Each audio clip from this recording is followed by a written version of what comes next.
The New York Mets have been the team. This is the time and definitely the place at Shea Stadium in New York, where the Mets have had a season-long celebration dominating the National League East. Welcome to Fox Saturday Baseball. Today, the Mets continue this magical season as they play the Washington Nationals here at home. Hi, everyone. I'm Scott Graham. Willie Randolph is the man in charge of the New York Mets, and now having sewn up the National League East, he walks that very fine line between keeping his team sharp and keeping them moving ahead, and he realizes it's a tough job. We want to try to stay on our routine and probably be as natural and every day as we can, because, you know, players are creatures of habit and they're used to working. Our guys work real hard. So when you get away from that, I think that it puts a little glitch in things. So we're going to try to get some guys healthy if we can, little bumps and bruises, but we're going to try to stay as focused and into the game as we can. Joined now by Lou Pinella as a big league manager. You won 116 games. You had to walk this same fine line. Is it tough? It's not easy, but the Mets are a veteran bunch, and that'll help a lot. But Willie's right. The most important thing is get your team nice and healthy. A lot of nicks and bruises at this time of the year. Also, rest your team. Your legs get heavy in September. Get your team, as far as your bullpen is concerned, get them as sharp as possible, and then set up your starting rotation. But the one concern is momentum. You've had momentum till now. Don't lose it. Momentum is very important going into the playoffs. Talk about the Washington Nationals this year. One word pops to mind: Soriano. And talking about a season with 40 home runs, 40 doubles, 40 stolen bases, 20 outfield assists. He's been incredible. A magical year for Soriano. The Mets, or Nationals, didn't trade him during the trading deadline. It's very important that they get him signed during the offseason. He is the face of the Nationals franchise. And so they look that way and trying to finish things up with his terrific year. The New York Mets just trying to get all the cards in the deck stacked just right after what has been an incredible 2006. Is this the team to take the deep run toward the World Series? We'll find out in the coming weeks. It's the Mets and Nationals coming up next on Fox Saturday Baseball.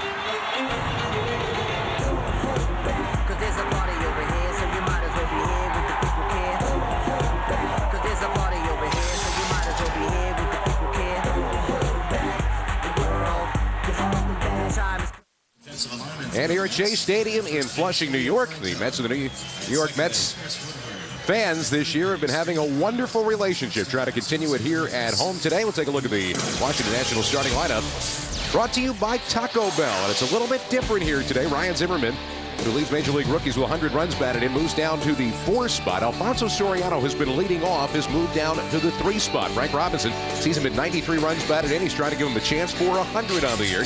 The speedy Felipe Lopez now will lead off. And you take a look at the New York Mets starter. It is 25-year-old right-hander John Maine. He's had an interesting season at 5-5, a 3.42 earned run average in his 14 games, 13 starts. It includes a 26-inning scoreless streak. And here is today's pitcher profile, brought to you by Exxon Mobil Retailers. Well, Maine's a 4-pitch pitcher. He's got a really good 4-seam fastball. It's sneaky, got good life. His second best pitch is a changeup. Then he's got a slider and a curveball. And he's learning to spin it. By that I'm talking about he's got to get the feel for the curveball, for a slider. That's something the Mets will work on next spring. If he can do that, the Mets feel he can be a top-of-the-line rotation pitcher. Let's take a look at who's playing behind him here today. The Mets defensive lineup is brought to you by Gillette Fusion. David Wright, 1 error in his last 32 games. That left side of the infield, very athletic, makes big plays. Andy Chavez, great speed, playing in center. And he is spelling Carlos Beltran, who's been bothered by a quad problem. Top prospect Lastings Millich has had his outfield difficulties this year, but he gets the start today in left. And Paul LoDuca is playing here today. He probably will rest the next 2. Oh, John Maine getting set to take on the Nationals. 0-1 against them this year with a 6.75 ERA in 2 starts. Felipe Lopez leading things off for Washington. Part of the big trade with the Cincinnati Reds around deadline time, as the Reds were trying to bolster their bullpen, and they ended up trading away 2 regular players in Lopez and Austin Kearns, both of whom obviously have been starting for Washington. Well, Cincinnati felt that they needed some bullpen help. They got some good young pitchers from the Nationals, but boy, when you can get a leadoff hitter, you can get a 5th hitter, I think you're doing pretty well. Earlier in the year, when Lopez came over, his hip was bothering him. He wasn't showing the range that he really has at shortstop, but now he's healthy and he's playing quite well. And down he goes on a 1-2 pitch. First strikeout for Maine here in the first inning. Well, here's a nice fastball. Down and away. Lopez swung right over the top of it. Maine gets a lot of strikeouts with that fastball. It's quite sneaky. They really like his demeanor. And talking to Rich Peterson, the pitching coach, he's been really working with him on spinning it. He doesn't spin it as well as he should yet. Nick Johnson has had his normal terrific year for when he has been healthy, and this year he has stayed healthy throughout the year. It's a great on-base percentage that he has at .429. Normally in the 3 spot, sitting now in that 2 spot this afternoon. He fouls one off. And there's that good changeup that really sets up his fastball. He's got really good feel for the changeup for a young pitcher. And Johnson in that second hole, I like him there. He's patient. He can use the whole field to hit with. He doesn't strike out very much. I don't think he's a 4th hitter at the major league level now. And once again, with that great on-base percentage and a guy who can handle the bat the way he can, you'd think that 3 might work out well for him. And of course, 2 here this afternoon.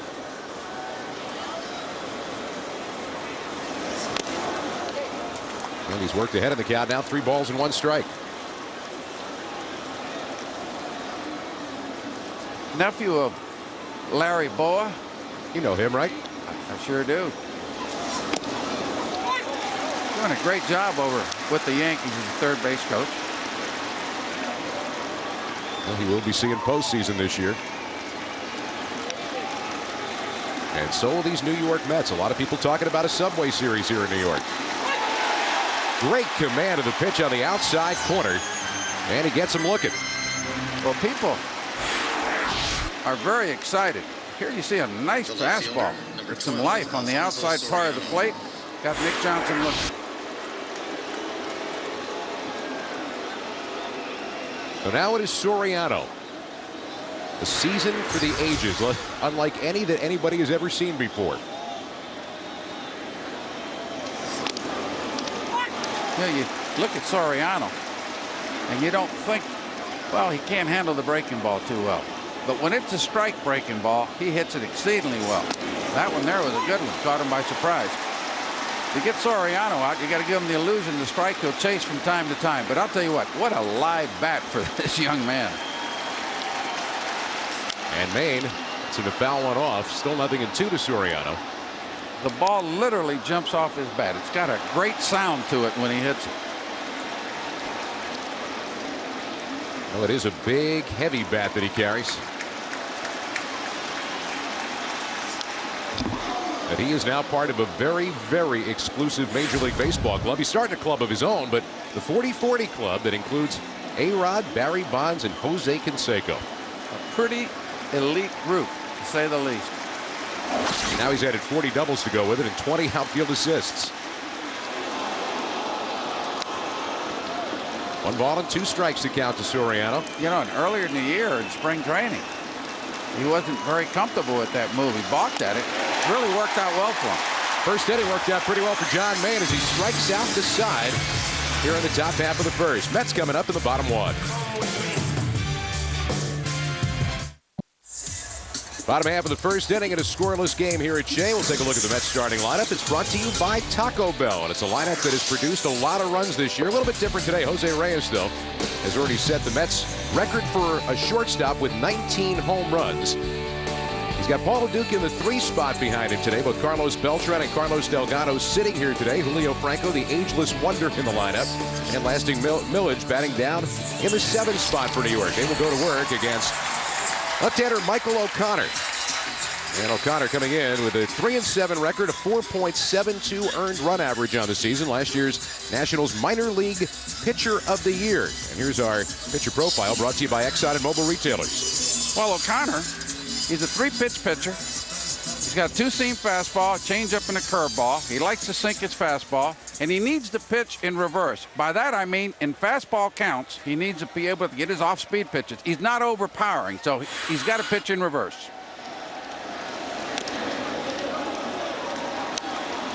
Jose Reyes could be a handful up at the top of the order for any starting pitcher. You see the numbers on the season. They're terrific out of the leadoff spot. stolen more than 50 bases, 17 triples to lead the majors. And he's aboard again to start it off here.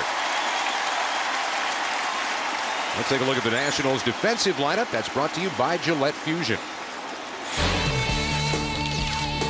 Soriano, 21 outfield assists, and this is the guy supposedly that didn't want to play left field. Ryan Zimmerman did a great job over at third base defensively, and Brian Schneider, the anchor, behind the plate. Nick Johnson, a good glove over at first. Well, they probably tried Soriano since he never played the outfield. Third base coaches, let's see if he can throw you out, and he has. There's Andy Chavez. Talk about a player who has had a renaissance of a season this year with New York. Trying to butt his way on. What a play by Schneider. And now look at this. Tagging up. It's a double play. Amazing. How often do you see a pop out to catcher double play? A great play by the catcher, and then had the presence of mind to pick up the base runner. Reyes trying to get to second base and makes a great throw. Super catch by Schneider. LoDuca. And a great throw. No chance for Reyes trying to make something happen. Lopez had an easy play just tagging him out. That is just good baseball. Good hustling baseball. I don't know that I've ever written down in a scorecard 2 foul, 6 double play. Tough to do. You don't see that very often. So that quickly, you're 2 down and the base is empty here in the first, and it's Paul LoDuca.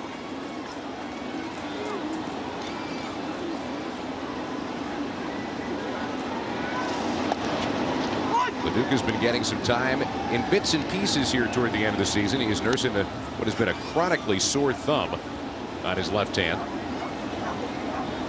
Well, that catching position is such a demanding position.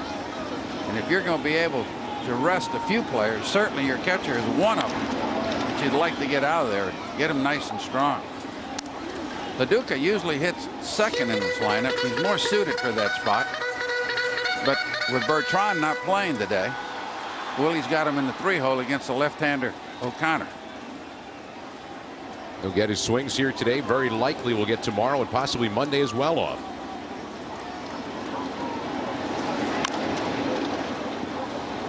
Good curveball there by the young Nationals pitcher.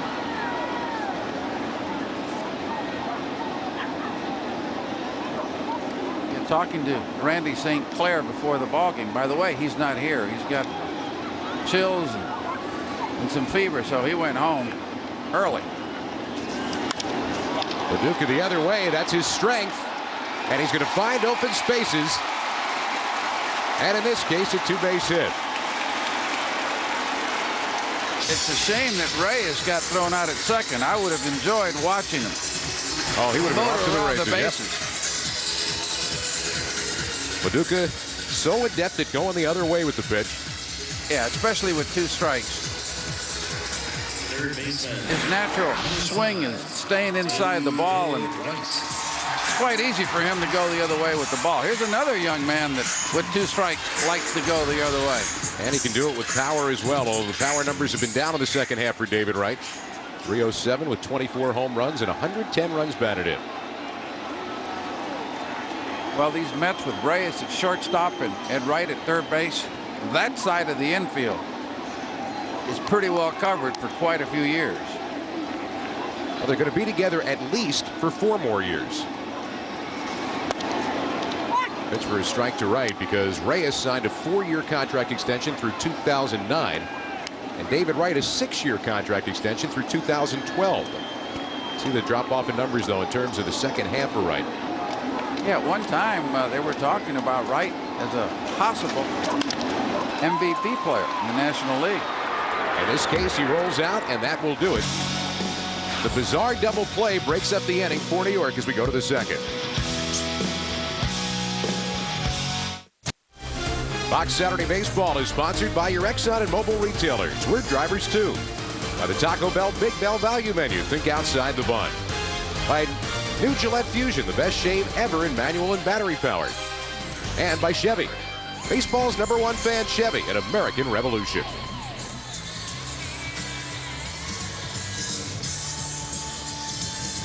John Maine, who has been perfect with 3 strikeouts through 3 batters, faces the 4, 5, and 6 for the Washington Nationals. Well, Maine has really located the ball well, and he's exhibited that nice sneaky fastball. In this case, sometimes that glove can be real handy. That's what pitchers have all that PFP in spring training for.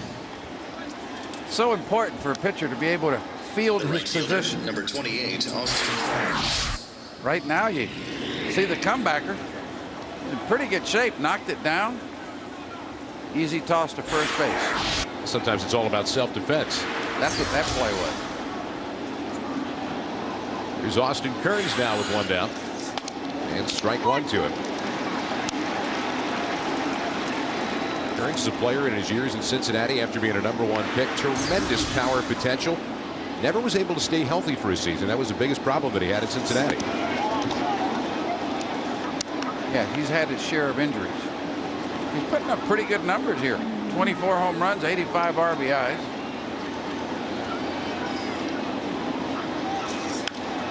A lot of ways he was stunned by the trade. When you're a former #1 pick, you kind of expect that you're going to stay in that spot for good. Well, the first time you get traded as a player, can't believe it's happening to me. Same thing when you first get fired as a manager or as a coach. But after a while, you get acclimated to these. It's part of the game, and you got to look at it. The other organization wanted me, so you've got to feel wanted. You're going to tell me the Seattle Pilots traded you and you were shocked? Well, when Kansas City traded me to the New York Yankees, yeah, after 5 years with Kansas City, I was a little shocked. I was disappointed, but it's the best thing that happens in my career. Playing in New York is something special. I take note that you make no reference to the original Seattle Pilots. Second baseman, number 3. Well, I played there in spring training, Yep. and last day or 2 of spring training, I got traded. First guy I faced was Steve Carlton down in Clearwater, Florida, but I hit a home run off of him. And that was the precursor to a Rookie of the Year year. And what's amazing about it is I was the leadoff hitter for the Royals for about a week, and finally the manager came to his senses. He says, let's put this guy in the 5th or 6th hole where he belongs. Well, it sure did work out for you. Jose Vidro, who has been bothered by some injuries this year and is kind of slowed down a bit. He hasn't been playing as much of late as the Nationals have been taking a look at Bernie Castro a bit more at second base. Vidro's actually mixed in a little first base as well recently. Well, a few years ago, this guy here was just an outstanding hitter. Power, average, RBI production, and the injuries have caught up with him. And it's not a bad idea. Frank Robinson using him at first base. He's lost some range at second, Scotty. There's no doubt. And he played over at first base a couple of games back. He said, you know, it took a little bit of getting used to. He had done it once before. I think it was back in 1999. He was very uncomfortable that day. He said this time he felt a little bit better about it. And down he goes on strikes. 4 strikeouts now for Maine. He is perfect through the first 2.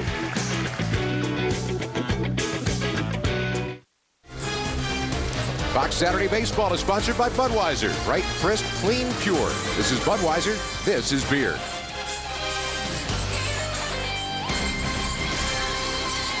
Bottom of the 2nd inning here at Shea Stadium in a 0-0 game, and the ageless wonder himself, Julio Franco, leads it off for the New York Mets. Well, Ponce de Leon was looking for that fountain of youth in Florida all these years. Julio's found it. And ball 1 down a little bit low. Dangerous right-handed hitter throughout his early years, and then came back to the National League in 2001 to help the Braves win a division title. Everybody thought it was a one-year thing. Lost the handle and the bat. Somebody's got a nice souvenir there. Look, fans want to give it back. You don't see that very often. Julio needs a little more pine tar. Just a little bit. A little curveball. He's out in front. There you go. There's a young bat boy that knows what to do. Bring the extra bat out, change it for the one he'd been using. Kid walks away with a terrific souvenir. And Julio still gets to use the bat that he wants to use. Everybody's happy.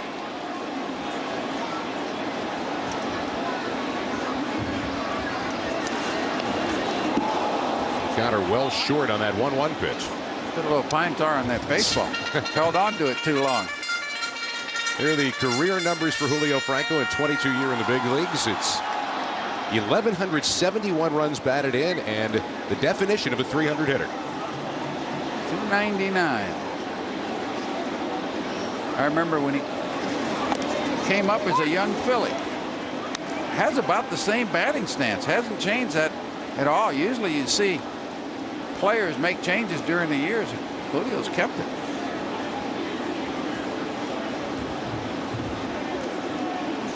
2-2 pitch, and he got him. O'Connor pops back for his first strikeout of the day. Well, here's a good fastball by O'Connor. Had some good movement going away.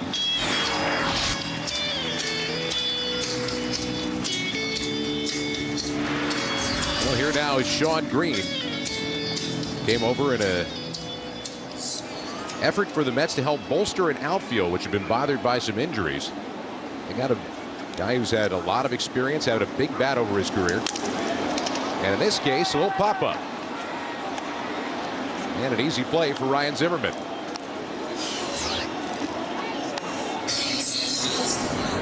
Let's take a look at the Burger King Have It Your Way home field advantage for the New York Mets. And here it is, the clinching of the National League East. And the celebration that begins when Cliff Floyd makes the catch. A wild night, and one they've been looking forward to here for a long time. Paul LoDuca helped everybody cool off. Boy, it's a great feeling. You work hard all year. It's a culmination of a lot of work that goes from spring training through the season. I know Willie went through it as a player in New York, as a coach, and now as a manager. He should be quite proud. Remember, fans, you can always have it your way at Burger King. Hastings Millage. Talking to Willie, he's told me he's had about 40 champagne celebrations. Not bad, especially when somebody else is paying for it. Well, you would know you had a few with him. Well, I played in right field behind Willie, our second baseman. Good player. Hastings Millage, also a guy that Willie Randolph has high hopes for. And it's been kind of spotty up and down for Millage so far. The talent is very clearly there, and he's very young. Well, he needs to learn the strike zone a little bit, but that happens to a lot of young players. But he's got a quick bat, good fastball hitter, got good speed. He's got all the tools. He's right. Chases a fastball out of the zone there. That's what you talked about in terms of learning a little bit more about the strike zone. We are scoreless here at Shea through 2.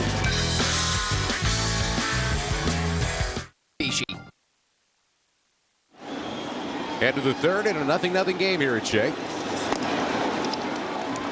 John Maine, who's been mowing him down, faces Brian Schneider. 4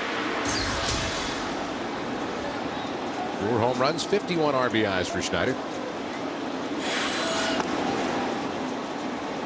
You look at this Nationals club, and 1 through 5, they're very formidable.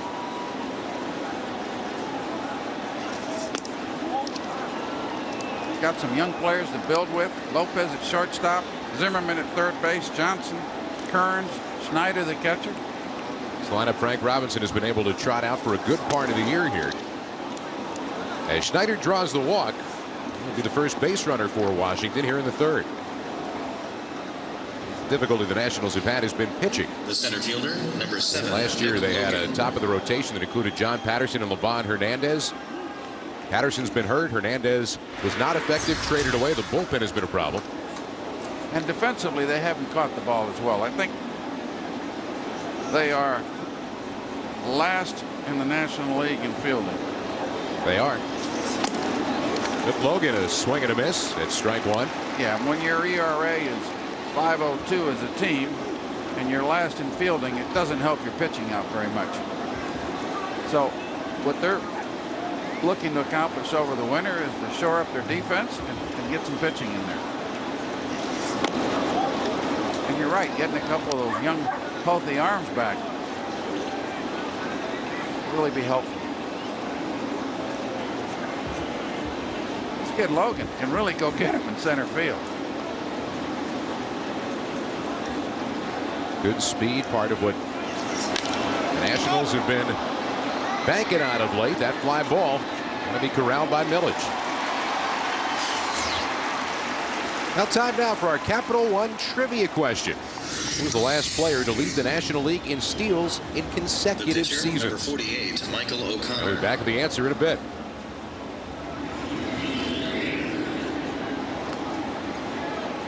Well, let's see if O'Connor can lay down a bunt here. Gets it down and does it well as Maine will go over to Woodward covering. So runner in scoring position for the Nationals now with 2 down.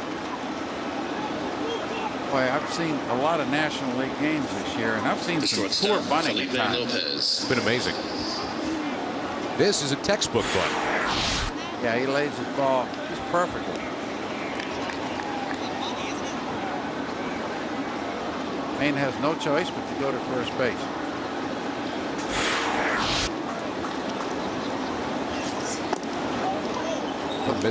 Excuse me, but bunting is something that National League pitchers, they can really help themselves.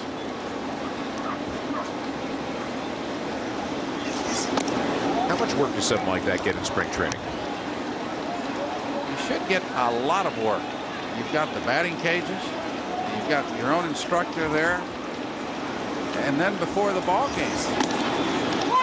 I like the idea when I was a manager in the National League to have our pitchers bunt at least once a week, and if a guy had problems, he was out there the next day. Lopez trying to check on the 2-1, but he went around and appealed to third base and fielded Culbreth. So 2-2 now to Felipe Lopez, who struck out his first time. Well, good hard slider in on his hands. Felipe just can't hold up. Crowd's calling for another strikeout from Maine. Once again, good placement of that fastball, but just off the outside corner. After you throw that nice hard slider down and in, all of a sudden you can pinpoint that ball in the outside corner. You're going to freeze a lot of hitters. Lopez in the air to center. Chavez got a good jump on it, and he'll run it down. Well, the Nationals get a runner in scoring position, but stranded there as we go to the bottom of the third.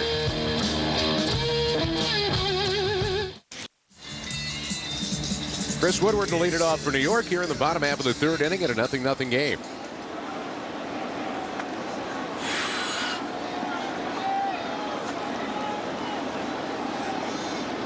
O'Connor has allowed a couple of hits so far, also a couple of strikeouts, and strike one on the foul ball off the bat of Woodward. Both young pitchers have pitched well here. Thrown strike, stayed ahead of the hitters. That's what you'd like to see.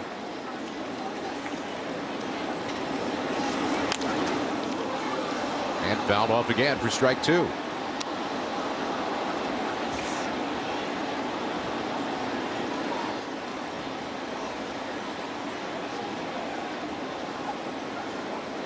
"17 strikes and 5 balls for O'Connor. He's firing in that strike zone and does it again. A good breaking ball, and he gets Woodward. It's his third strikeout. Well, you can see that the catcher Snyder is asking for the ball down. That's exactly where O'Connor throws it. Really good rotation on that breaking ball. Snyder, a terrific handler of pitchers back there. Pitching staff trusts him implicitly, and he does take charge. Well, Maine is somebody that you don't really want to look at his hitting mechanics. No, probably not. 0 for 25. That pretty much tells the story. And the curveball for strike 2. Got a pretty good eye, though.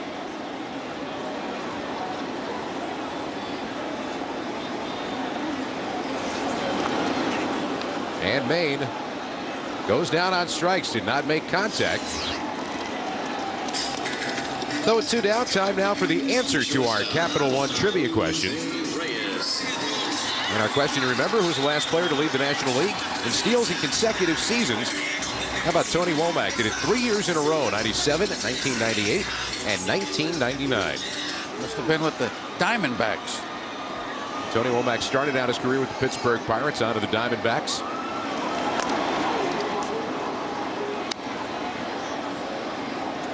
No Reyes now with 2 down and the bases empty here in the 3rd. He singled back in the 1st inning, and then maybe a mistaken judgment trying to advance. Got a foul pop to the catcher. A spectacular catch by Brian Schneider. He popped up and threw Reyes out, trying to advance to 2nd. Well, Reyes is a young man that's got a very good chance, if he stays healthy, to lead the National League and steal quite a few years. I would imagine he could be the guy for a long time coming. Boy, it's fun watching him run the bases.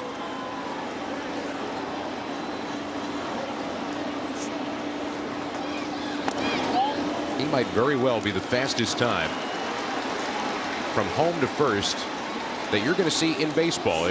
Once again, it depends on the situation, on where he's hitting, but he gets out of the box so quickly, and then they say he's even better first to third.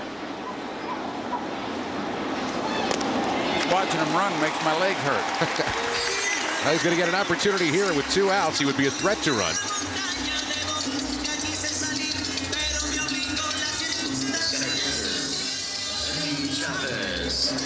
Andy Chavez will stand in now with 2 down.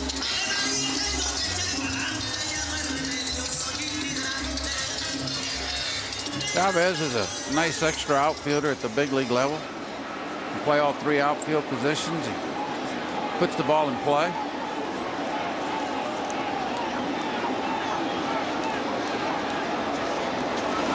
Two of these guys used to be Chavez's teammate back in his Montreal Expos days, and they wanted him really to be the everyday center fielder and leadoff hitter. His trouble was he wasn't getting on base enough up on top.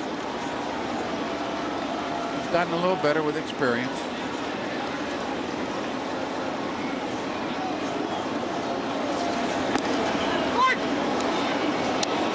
Last year filled a role for the Philadelphia Phillies, a blatant defensive replacement, pinch running, some pinch hitting, but never got into any kind of a rhythm. And he credits Willie Randolph with making sure that he stayed sharp early with a lot of at-bats. He knew he was going to get to play on a pretty frequent basis, and it certainly has worked for him. He's hitting .316.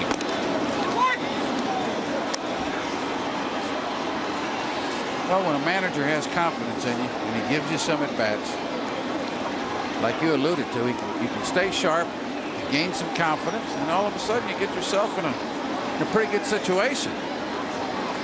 Chavez has had some big hits this year.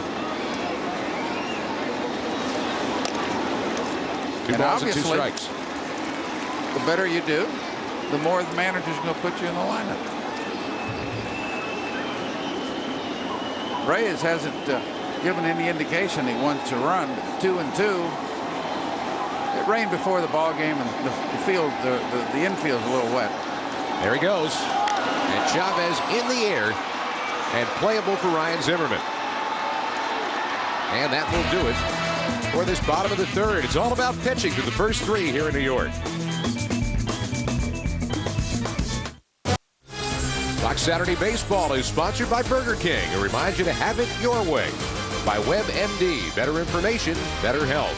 And by DHL, delivering America's pastime on time.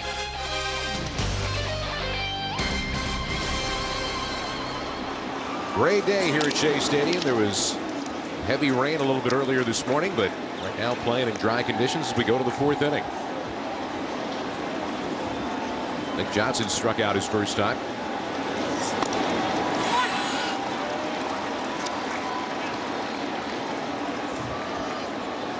Maine creates a really nice downward plane with that fastball.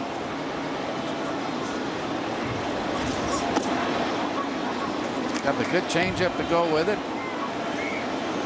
Rich Peterson's really been working with him. Developing a good curveball. Get the 3rd pitch for him. Watched him earlier in the year when he was going through that great run. Getting guys to really chase the fastball. Little dribbler over to Franco. And 1 away here in the 4th inning.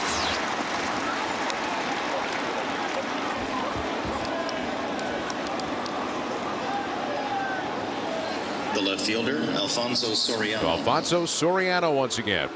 Strikeout victim his first time.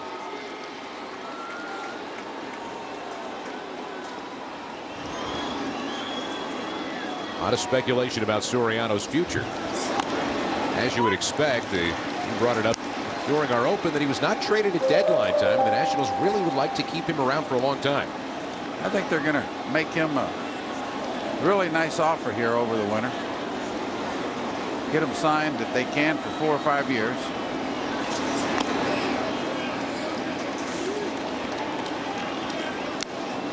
Just an exciting ball player. Productive, exciting ball player.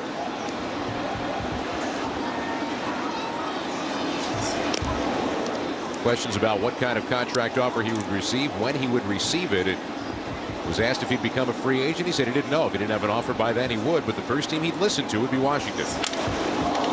Just lost that bat. And the foul ball sends him scurrying down that third base line.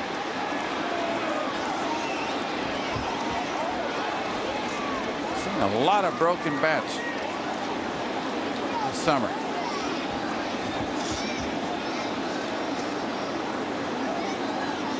You go through a lot of bats in your day? Not really. We went on a 10 or 12-day road trip. I'd take 2 bats. Seems like maybe with the thinner handles on the bats we're seeing now, they seem to break a little bit more easily. Players kind of pull the ball a little more prevalent. I had more problems with the chipping than I did breaking them. And if I did break a couple, Oscar Gamble and I used to use the same model, so took one of his. Always had a backup. Soriano chasing up out of the zone. That's that high fastball we're talking about for John Maine. Take a look now at the auto zone strike zone. And so far, John Maine at 52 pitches, 31 of them for strikes, 8 out of 12 first pitch strikes. It's been matched pretty much here by Mike O'Connor over the first 3.5 innings of this game. Maine really elevates that ball really nice with 2 strikes.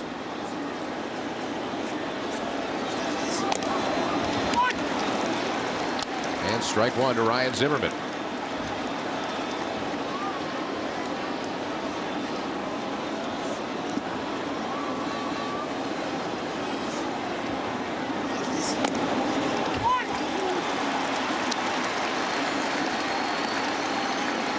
Nothing at 2 now to Zimmerman.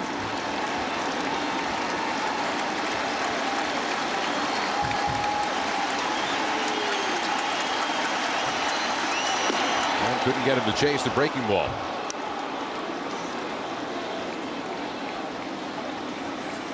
Zimmerman is a bona fide candidate for Rookie of the Year in the National League. I would think he's the favorite.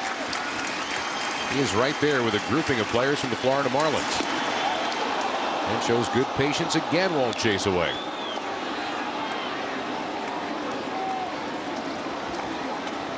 You don't see many rookies driving in 100 runs. Well, Maine has tried both sides of the plate, can't get Zimmerman to go, and the count goes full. Well, Maine tries to get in on Zimmerman's hands here, but good eye, just laid off of it. And hit it hard down that right field line. It's going to go for extra bases. And that's one of the things that Zimmerman does so well. He's got the ability, as does the Mets third baseman Wright, to go to right field with the 2-strike pitch. Boy, he just stayed right on it. Stayed inside the ball and just drilled it down that right field line. As a pitcher, when you see that, you say to yourself, boy, I better stay in on his hands the next time I get 2 strikes on him. Well, Kearns a chance to drive in the first run of the ball game. Well, Kearns has been working all year with Mitchell Page, hitting coach for the Nationals, on shortening his swing a little bit. It gets a little long at times. And that one gets away from LoDuca. So Zimmerman around at third base. What's up, homie? Man, congratulations. Well, LoDuca's sitting inside. The ball's down and away. Wild pitch. And And that was indeed the call. So that runner at third now with 2 down.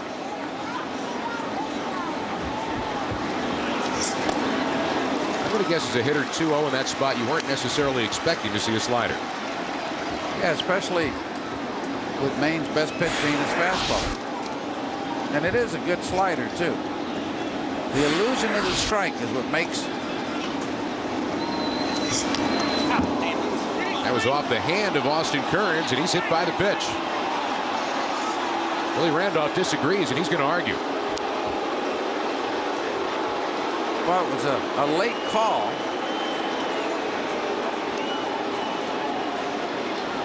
By the home plate umpire, Bill Welke. You can see this ball just chases Kearns in.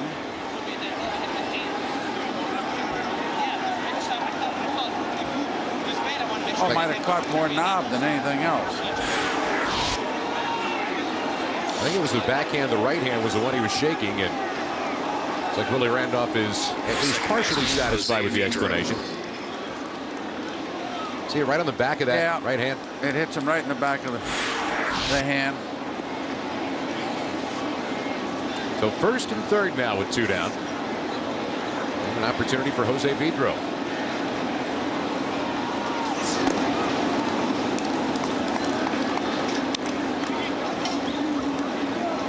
The Nationals have had a disappointing season.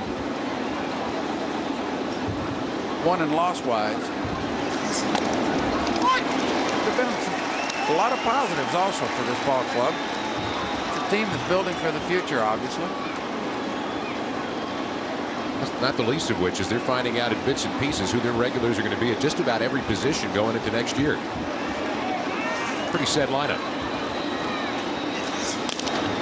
Yeah, you improve your pitching.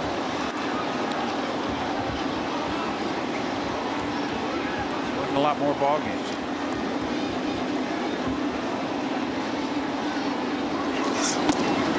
They really like Logan in center field too. They had a problem there earlier in the year. This young man can go get the ball. They tried a number of different players in that center field spot as Frank Robinson. For a while, a former New York Met huge prospect Alex Escobar was there. And a walk to Vidro is going to load him up.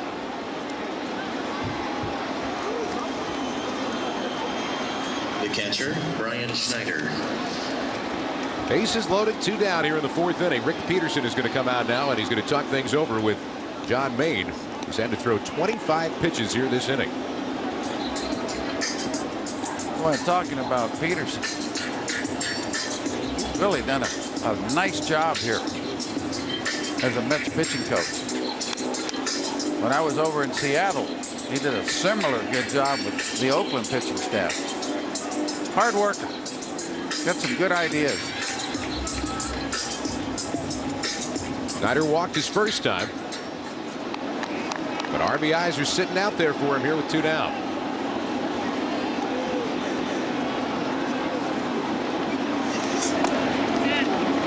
Just a little bit inside for ball 1.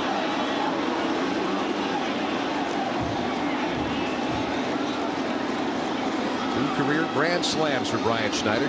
Pretty good numbers.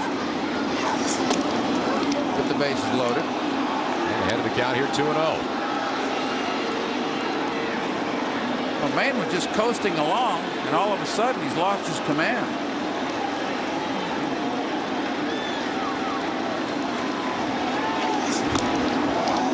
That he has. 3 balls and no strikes. Sometimes as a young pitcher you start aiming the ball instead of letting it go.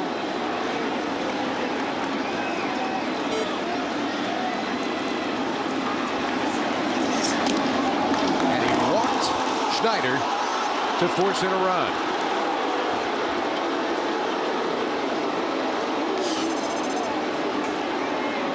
The first run of the ball game after a pitching dominated performance for the first 3 comes because of a hit batter and 2 walks.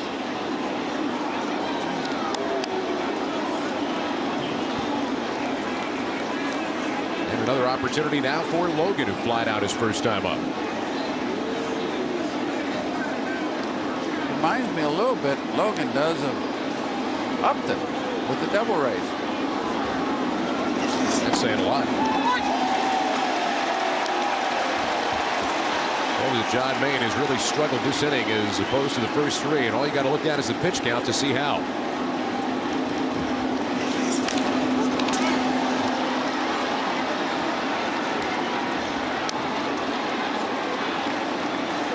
But he's quickly ahead of Logan. No balls and 2 strikes.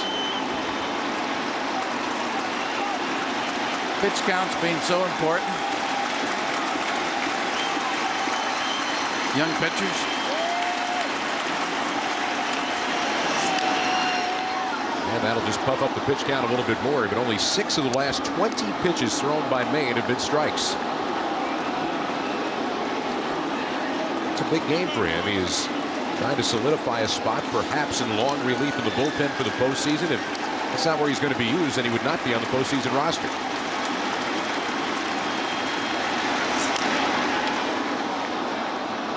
That's one of the things that Peterson, the Mets pitching coach, was talking to me about before the ball game. A lot of foul balls since he throws that high riding fastball.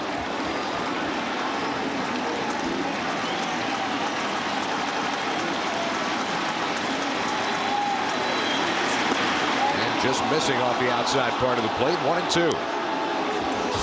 That's what happens when you're pitching primarily with 2 pitches. You could really spin a good curveball here.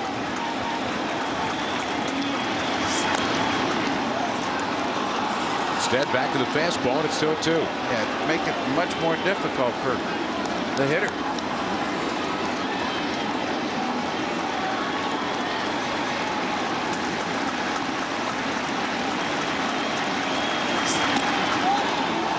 There are very few pitchers in the big leagues that have a history of a Roger Clemens or Pedro Martinez kind of thing where you can go fastball change or fastball split, and that's pretty much it.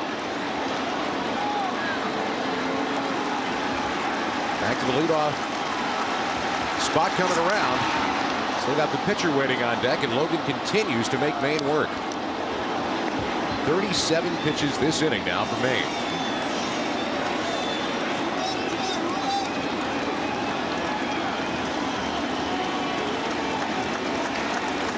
Going to shorten his day considerably. And finally, one that's playable. It will be Reyes backing up. A little bit more trouble than he would have wanted, but he does make the catch. The Nationals get one, but they leave him loaded here in the 4th. Fox Saturday Baseball is sponsored by Chevy, baseball's #1 fan. Chevy, an American revolution.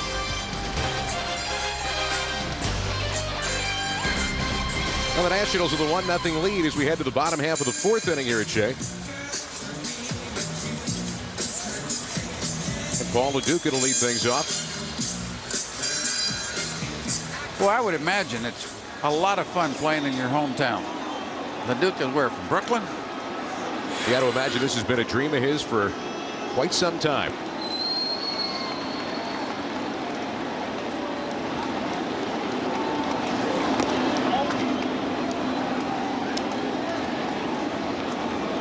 Productive leader that he has been in a lot of ways for this New York team this year. That ball's hit hard, but Soriano is there. In between innings, we had an opportunity to catch up with Nationals manager Frank Robinson and asked him about the injuries to the starting and relief pitching this year. Has that been a big difference? Well, it sure has. We've had a lot of our starters have problems, and also the bullpen. So when our pitching went down, it made it very difficult for us to be successful. Frank Lou Pinella. How you doing, Lou? Okay, thanks. You put Soriano in that 3-hole, trying to get him 100 RBIs? Well, you know, he's had such a terrific year, and he's done things that hasn't been done in the history of baseball. And I just took him aside and said, look, me personally, I would like to see you add one more to your resume, and that is 100 RBIs.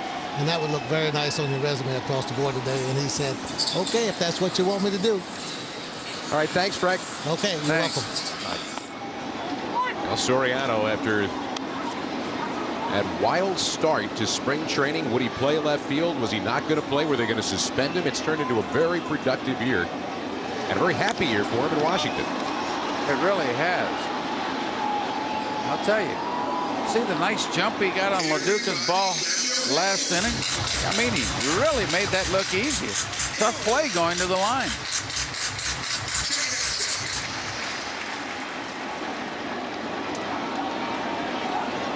One and two, the count to David Wright.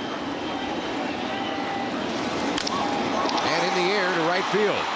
Kearns is right there and puts it away for out number 2.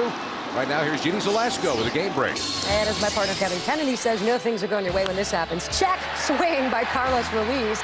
Scores not 1, but 2 runs with 2 outs, bottom 3. I guess it is Carlos Ruiz's day. This would be a double high off the left field wall to drive in another run. Phillies up 4-zip, top 4. Maybe the chance of MVP in Philadelphia are starting for Carlos Ruiz now instead of Ryan Howard. Boy, those Phillies are playing good baseball. Game of the day, a half game back in the National League wild card race. Here are the wild card standings. Everybody else has pretty much fallen back out of the way now, and it looks like it's a 3-team race with the Dodgers, Padres, and Phillies for 2 spots. Probably go down to the final weekend of the season.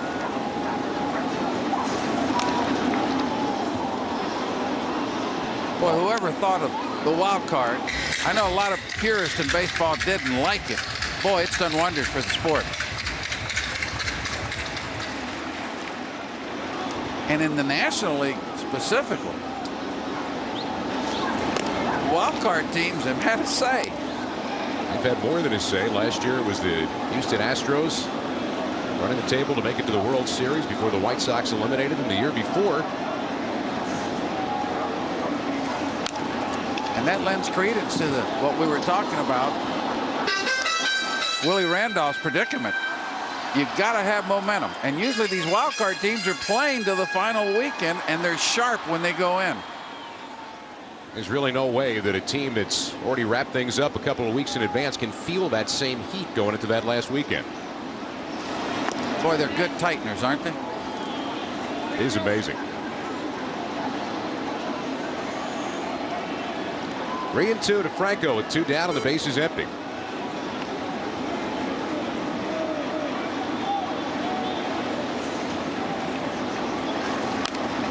And he stays alive.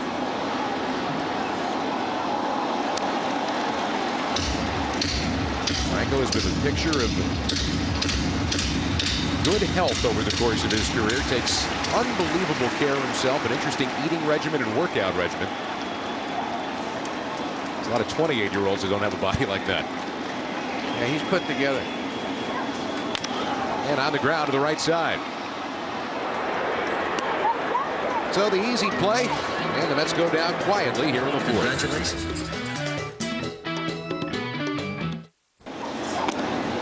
And the pitcher, Michael O'Connor, leading it off here in the 5th with a 1-0 lead.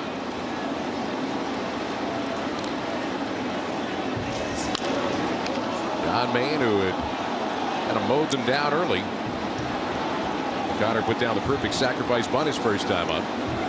Maine ran into a little bit of control problem. And there's that curveball that he's been working on as he gets O'Connor looking for the first out here in the 5th. In between innings, we had an opportunity to talk with Willie Randolph, and we started by talking about the special season for everybody. What's it been like for him? Well, it's been something that I've obviously waited for a long time, as far as having my own team and being able to lead them to the first division title. So it feels good. But to see these kids finally get to this point and move forward is a big thing for me. Willie, the Yes. young guy that you have on the mound today, he's got a good fastball. Is he pitching for a postseason spot here over the past? Well, possibly, yes, Lou. I mean, he's pitched well for us the last 4 or 5 outings, and our rotation might be pretty set right now, but you never know. We go to a 4th spot where he might be in there, and then also the bullpen could be a situation where he might pitch long for us. Willie, thanks. Good luck. Okay, Good guys. luck. Take care, guys. Well, Maine gives up just his 2nd hit of the afternoon as Lopez pokes one into left field.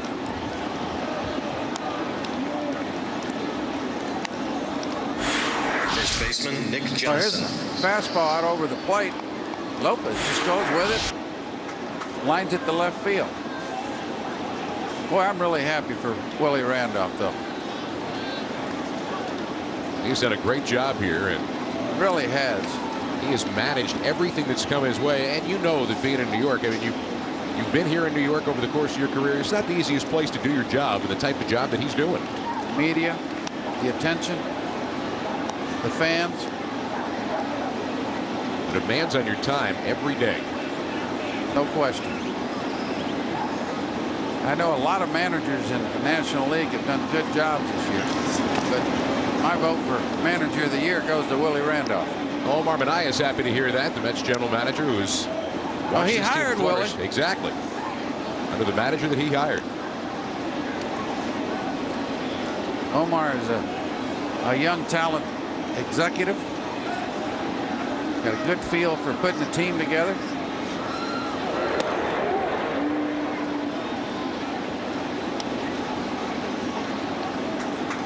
Joe Girardi with the Marlins has done a really nice job, and what a strange situation that's turned into. Well, certainly has. You got a good working relationship right here, though, and they expect this one to be around for a long time. Pitch out. They thought that Lopez might have been going. He was not.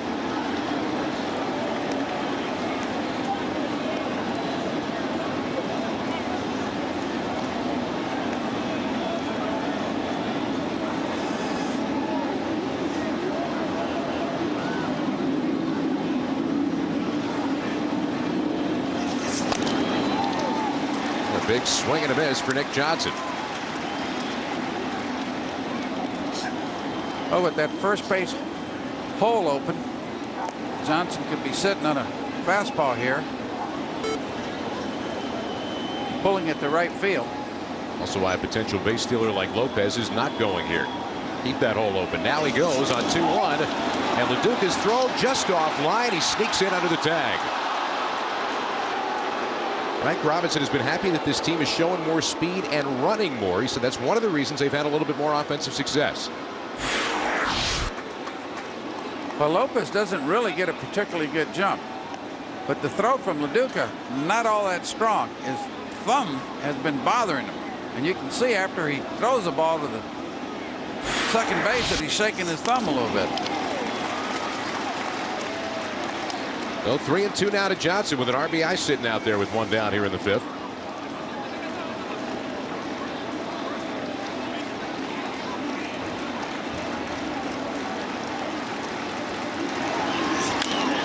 And he stays alive.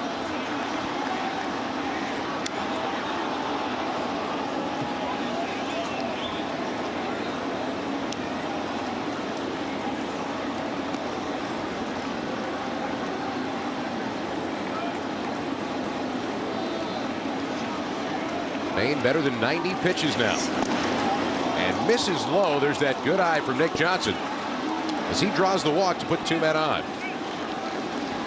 We're talking about Willie Randolph, the manager. How about Willie Randolph, the player? You knew him pretty well in his days. First year with the New York Yankees in 1976. Yeah, we got him over from Pittsburgh as a youngster. An athletic young man that really knew how to play. He had some pop, too.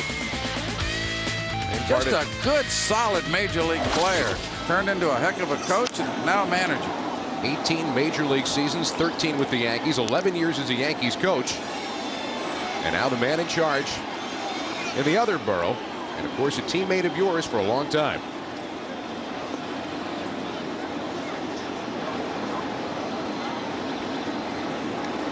Well, Soriano hitting in that 3-hole. And that just tickled the front of his jersey. It's going to load him up. Maine was just coasting along, and all of a sudden he ran into some control problems. And as you can see now, Willie Randolph going out to talk to him. Sometimes the pitching coach goes out there and talks a little mechanics, settles you down a little bit. When the manager goes out there, it's probably a little bit of a different message. Is the message usually a pretty stern message? Well, you know, throw strike center, we've got to get you. I think that's simple enough, isn't it? He's got his hands full now with Zimmerman at the plate and one down. Yeah, trust your stuff. With a good defensive team behind you, get a ground ball. You get out of it with a double play. Saw left-hander Royce Ring up in the bullpen for New York. Zimmerman the RBI opportunity here.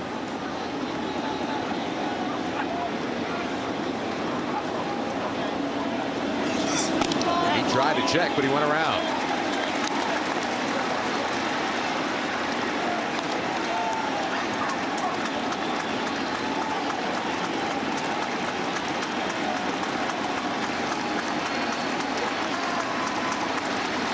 Crowd calling for a strikeout.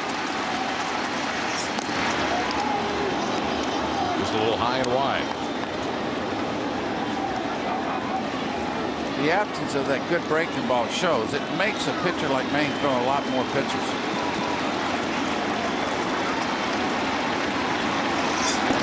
Ball, third strike. Good placement. And he caught Zimmerman with his bat on his shoulder with a fastball.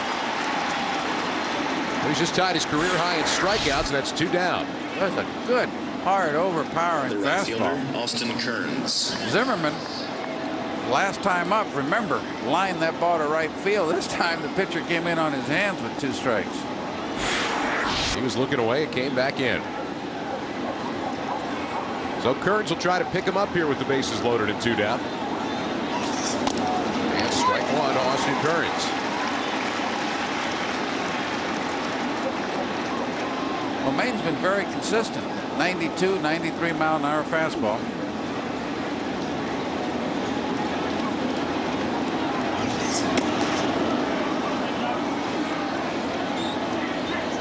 Frank talking it over with his young star third baseman, and I do mean young. We're going to be around for a long time. It's a pretty good guy to learn about hitting from. Well, you're not going to find too many people that know more about hitting than Frank Robinson, I can tell you that.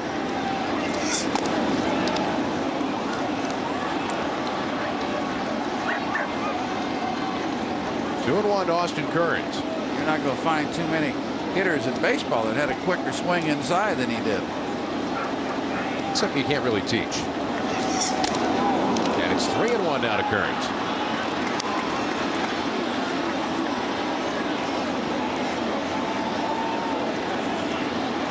They are loaded with Nationals with 2 down.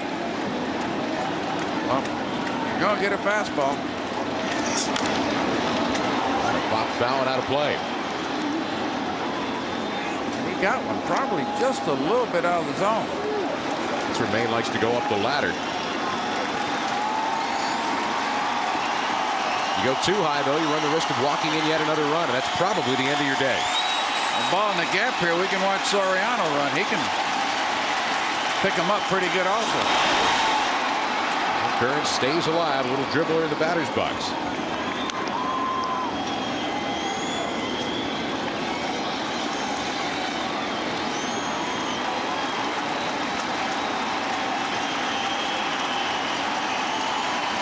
Crowd behind John Maine once again. And he missed up high, ball 4. The second run is also walked in, and it's 2-0 Washington.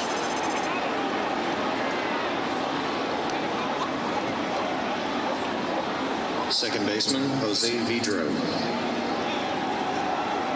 Boy, when you don't throw strikes, you just can't help yourself. Same pattern as the last time. A hit, a walk, a hit batter, and another walk. And Vidro looks at ball 1.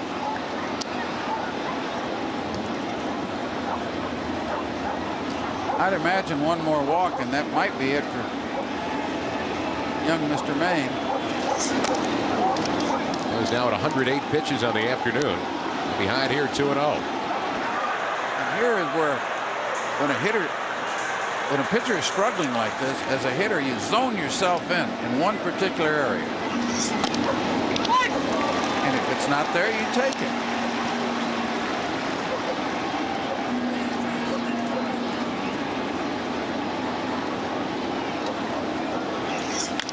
Into left field. It's got to be in for a base hit.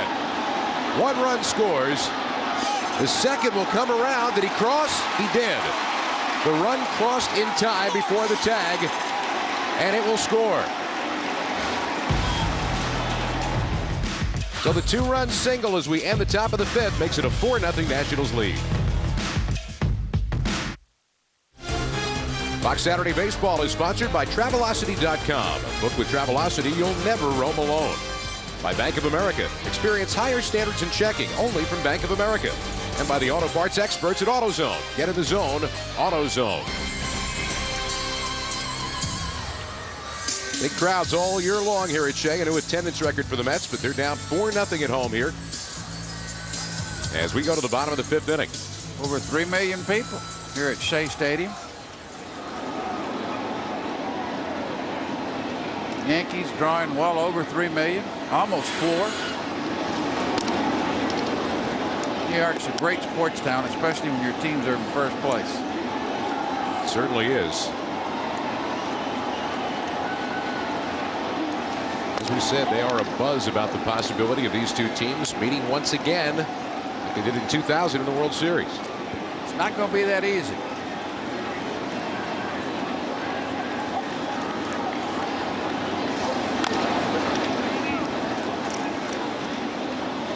Well, the Mets are generally regarded as the team to beat in the National League. And if you look at the American League, it very well could be the Yankees, too.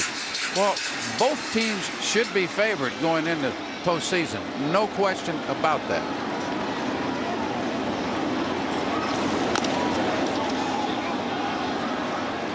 If you look at the Mets, you wonder a little bit about their starting pitching. They're still trying to make sure that Pedro Martinez is going to be ready to go. He's had a couple of starts. One more to go before the postseason as he tunes up. Do a little better a couple days ago. But still, his velocity was what, 83, 84 miles an hour. Don Glavine has been healthy and ready to go after a brief scare. They thought he might be out for the rest of the season back in August. Green hit it hard. And a late break by Logan. It's going all the way back to the fence. Shawn Green, a leadoff double to begin the bottom of the 5th inning. O'Connor had retired 10 of his last 11, but he left that one in the middle of the plate. Well, here he leaves a pitch right down the middle of the plate, a big curveball. Green really stays on it and drives it over Logan's head in the center field. And talking about the Mets pitching, you got LoDuca also. He's really come on strong. And a guy with a tremendous amount of big game postseason experience, so that's why the Mets picked him up. You know, he's got a tremendous workout. Well, the Mets trying to get on the board here, and Lasting's Millage an opportunity. Struck out his first time up. And Millage trying to be still there. He says one of the biggest differences from AAA to here is AAA guy throws your breaking ball off the plate. You know the next pitch you're going to see is a fastball. Here, if you flinch just a little bit, they'll come right back at you with it. Exactly. Especially with the scouting reports. And back toward the middle into center field for a base hit. And that is going to score a run.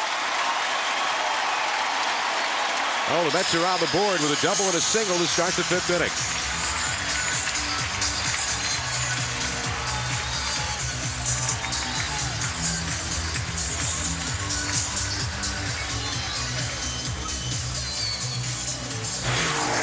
Well, Millage gets a fastball out over the plate here. Doesn't try to pull it. Stays on top of it. Drives it into center field.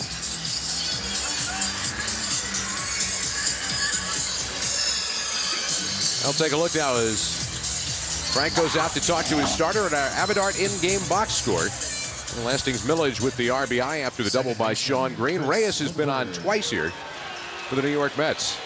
Well, Frank is doubling up today as manager and pitching coach. Randy St. Clair is sick with the flu, and boy, he was really suffering before the ball game. They sent him home. So that wasn't one of those deals where the manager goes out with that very short thing. That was more the pitching coach of Frank Robinson going out. Exactly. Get him out, son. Here's Chris Woodward. Woodward's a nice little utility player. Play all over.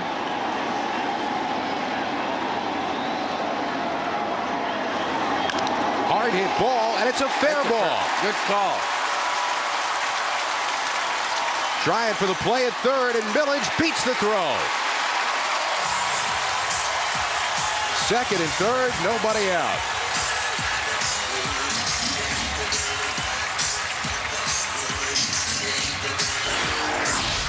Well, this is a really, really good call by the umpire at third base, Culbreth. Ball hit right on the line. Good hustling baseball by Millage going to third base, and Woodward's got himself a double.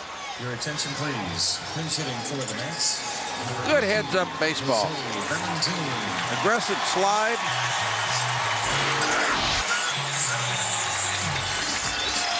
Well, the Mets, who are down 4 coming into the inning, have a great opportunity here right now to close the gap. And they're going to the bench with the pitcher's spot up. Jose Valentin. Valentin's had a really good year. Tremendous year. A guy with more power, more ability to drive the ball from the left side than the right. But take a look at the numbers on the season. 17 home runs, 59 RBIs. And he had to step in as the regular second baseman for New York. Kaz Matsui didn't work out. He's done a terrific job. Yeah, he's plugged a hole over there at that second base position. I'm a little surprised he's hitting here from the right side. Because, like you mentioned, his strength is left-handed. All you've got in terms of straight right-handed hitters available on the bench right now for New York are both catchers, Mike DeFelice and Kelly Stinnett. They take their chances with Valentin. Look at the jump up by 100 points in batting average, 15 home runs. He's played an awful lot more, and he has been a terrific addition for this New York team. Lou, you know better than anybody. When you have a year like the Mets have had this year, you're going to have players who jump up with that kind of season. No question. Players that you get to give you some experience, some leadership on the bench, all of a sudden they step up and do a heck of a job for you. And that's exactly what Valentin's done for the Mets. For a long time, they were looking for a second baseman, trying to trade for a second baseman. They had their guy right there. Saw Kelly Stinnett over on the bench. Guy helped to bolster the catching here late in the season as Valentin fouls one back.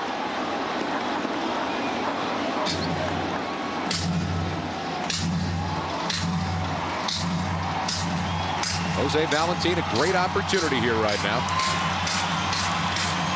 Been with Milwaukee, with the White Sox, a little bit with the Dodgers, and now here with the Mets.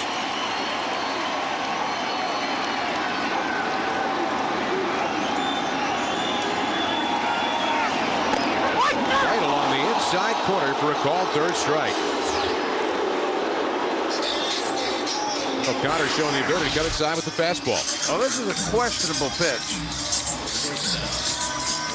Catcher was sitting inside, and O'Connor hit the glove, and I think that's why he got the call. Snyder did a good job of rolling that hand down just a little bit too to show the umpire that it was not too high or not too far inside. Well, it's up to Reyes now. And the curveball right back through the box. 1 run scores, and it's now a 4-2 ball game.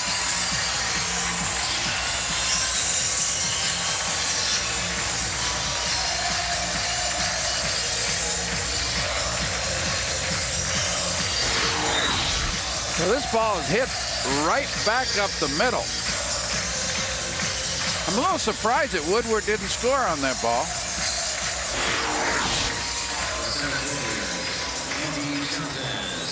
Now with 1 out, they elected to not take any chances.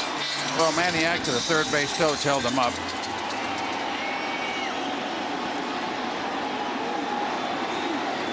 You're not going to likely see a double play off the bat at Chavez, so a ball put in play should get you that third run with 1 down. And that's really the advantage of speed.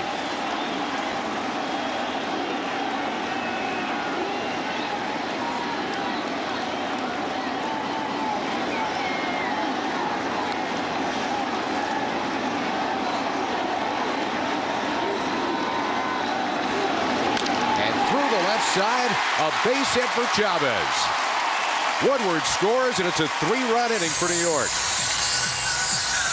Oh, it's amazing how both young pitchers have had problems pitching out of trouble. And that's what you really have to learn as a youngster. How do you minimize the damage? Good fastball here. Catcher, LoDuca. Chavez doesn't try to pull it, goes with the pitch, and punches it in the left field. Got to watch for a double steal here. Good speed on the bases. And LoDuca, 1 for 2 on the afternoon. Has a chance to tie this game up. See that Lopez is the one that's holding the runner. LoDuca goes to right field pretty well.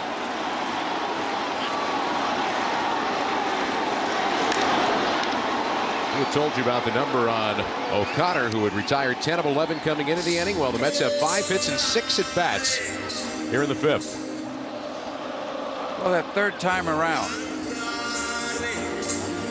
Tough inning for young pitchers. The 5th, you get by this inning with a lead, you can win a ball game. What the learning experience?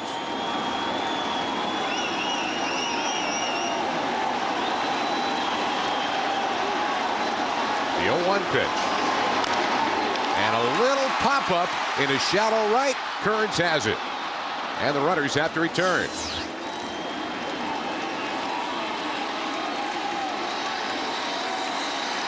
So with 2 down now. O'Connor can see his way out of this without any further damage. He'll have to get through David Wright. Well, Frank Robinson is showing confidence in this young man. He's given him every opportunity to win himself a ball game. You like to see that.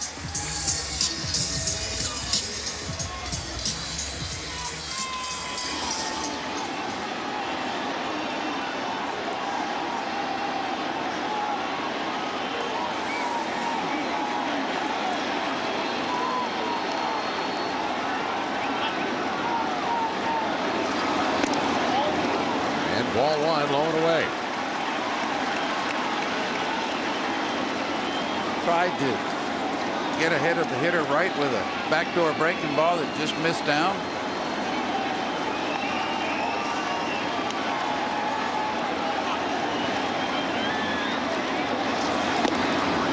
And that fastball's a strike, 1-1. He said these RBI opportunities here for the Mets coming in this inning, and they've cashed in. Well, they've got the best offensive team in the National League. Delgado's not in there today.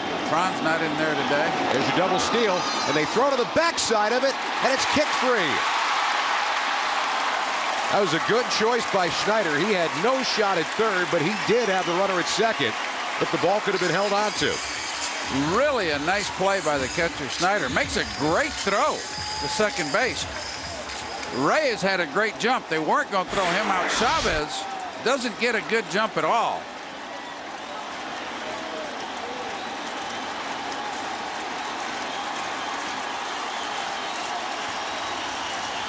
Had Vidro been able to catch the ball, Chavez was out. Vidro just... And it's going to cost him big time. David Wright makes the Nationals pay for a huge mistake.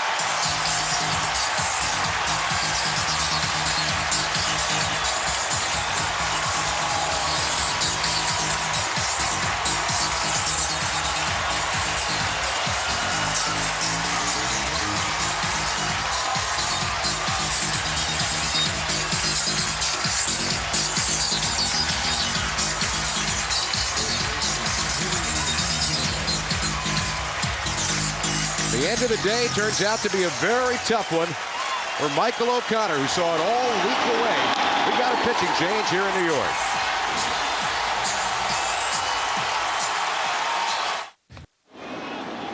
Frustrating end to what looked like a good day for Michael O'Connor. A 6-run 5th inning, and he is gone now. Had the lead 1 pitch later, he didn't. Well, you can see disappointment written all over him. 1 out away, getting out of the inning. And the inning continues as Julio Franco. It's one right back up the middle. Well, we talked about earlier, the Nationals are last in the National League fielding wise. You gave the Mets the extra out, cost you 3 more runs. Ryan Wagner has done a good job out of the bullpen for the Nationals. He also came over in that big trade with Cincinnati. And now he'll face Sean Green. Sinker slider type pitcher.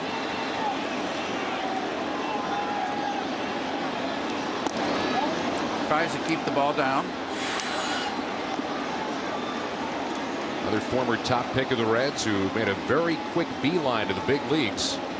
Not a whole lot of time in the minors in the Cincinnati organization. And that one is just foul down the first base side.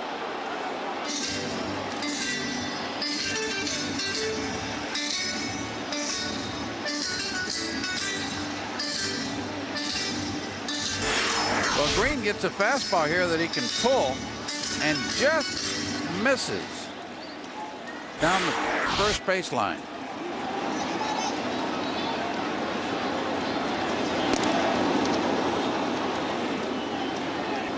One ball and 2 strikes now to Green.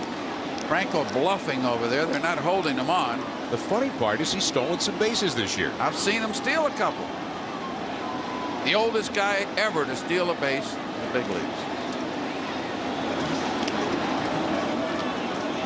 Minnie Minoso has to be very jealous. I'll tell you what.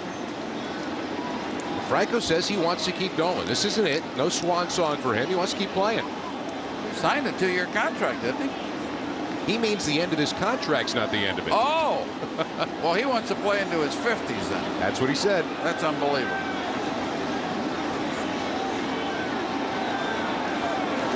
And off with the pitch. He's going to get a chance to keep running.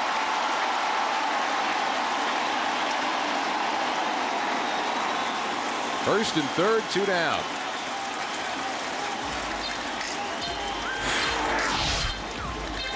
Well, Green takes a nice aggressive swing. Really goes down and gets that ball. And drives it into right field. How many hits this inning for New York? That's 8. 8 base hits. 10 batters to the plate, 8 hits. Village, the RBI single for the first run of this inning. Second at bat now here in the inning. It's strike 1.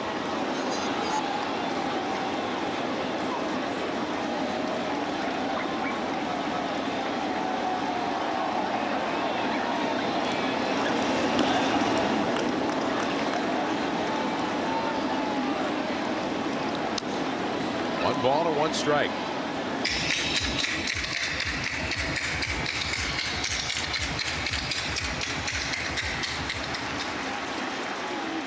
Looking up in that scoreboard, you see Seattle beating up on the White Sox again. It's like the defending champion's reign is very close to officially being over. Sure is.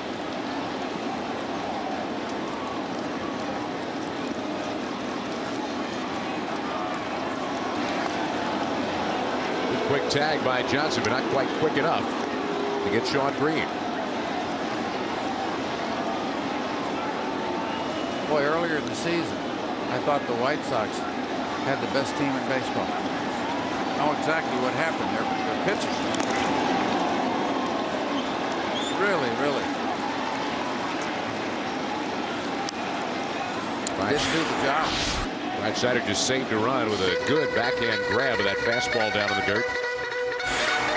Well, the thing that the White Sox still do have going for them, if they can get back on the beam in the next couple of days, is the date with the Minnesota Twins next weekend.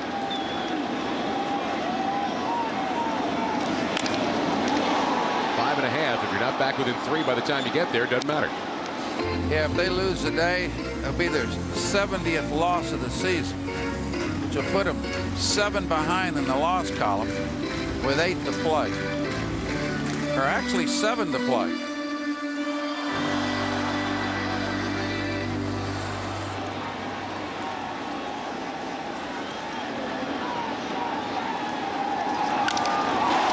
Field, Soriano makes the play, and a nightmarish inning ends for the Washington Nationals. But the Mets made the most of their opportunity, scoring 6 times here in the bottom of the 5th inning.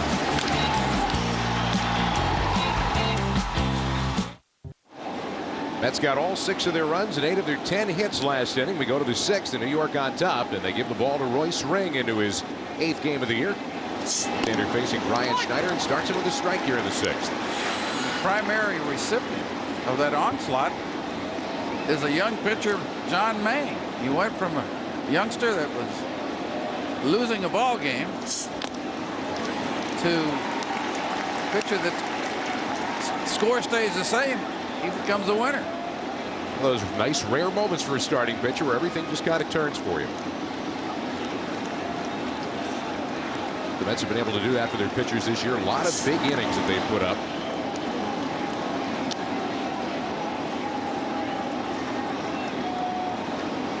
Ryder walked twice facing Maine, and down to the count here, 1-2.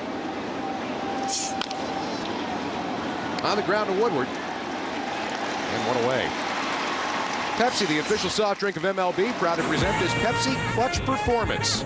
Everybody's been talking about this all week. Trailing 9-5 in the ninth, first place on the line. The Dodgers, Jeff Kent, J.D. Drew, Russell Martin, Marlon Anderson, back-to-back home runs tie it. And after the Padres take the lead in the 10th, Nomar Garciaparra ends it with a walk-off two-run home run. Unbelievable. I have never seen that. More Pepsi Clutch Performances can be found. Sure to watch for the Pepsi Clutch Performance each week on Fox. National League West standings, even with that dramatic win, the Dodgers find themselves on the wrong side of the standings heading into the weekend. Well, that wild card battle, it looks now like it's the Dodgers, the Padres. One of those two teams obviously will win the division, and the Phillies. 0-2 on Nick Logan. And just missing a ball and 2 strikes.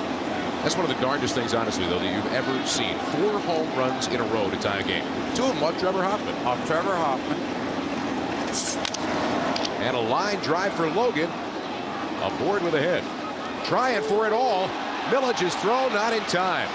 That is a youngster with great speed who thought double right out of the batter's box, Lou. And that's exactly right. As soon as he hits this ball over the shortstop into the gap, this young man is thinking double.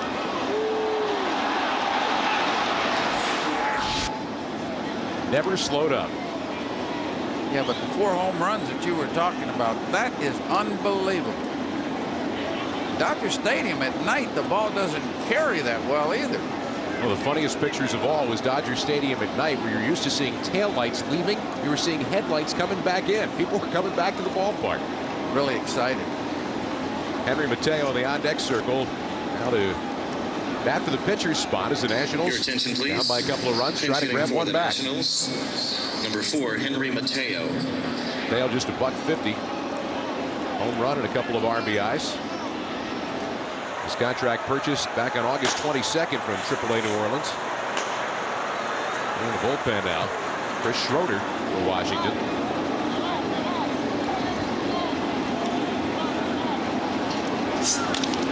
And in the air is center field. Chavez has that lined up, set himself perfectly to throw, and no chance for the runner to advance. So 2 down. Tomorrow, Fox NFL Sunday returns. 2 undefeated teams collide as the Bears, dominating defense, battles Chester Taylor and the resurgent Vikings in an NFC North showdown. And fresh off their thrilling win last week, the Giants head to the Pacific Northwest to avenge last year's heartbreaking loss against Sean Alexander and the Seahawks. Or other regional action. All begins with a pregame show live from Seattle at noon Eastern Time, 9 a.m. Pacific, right here on Fox.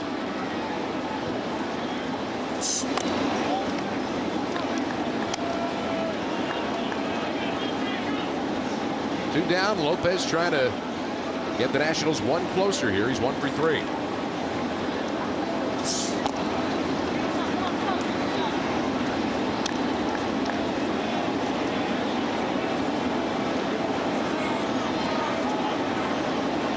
And Eagles-Giants game was tremendously exciting last week. We just made reference to. Giants came from behind. Now, are they your Tampa Bay Bucks? I mean, is that? Well, I like the Tampa Bay Bucks. I root for them. I know Coach Gruden very well. They've gotten off to a rocky start. Only 3 points first 2 games. Hopefully they'll turn their season around against the Carolina Panthers tomorrow. Well, 3-2 now. Good friends with Phil Simms, Chris Simms' dad.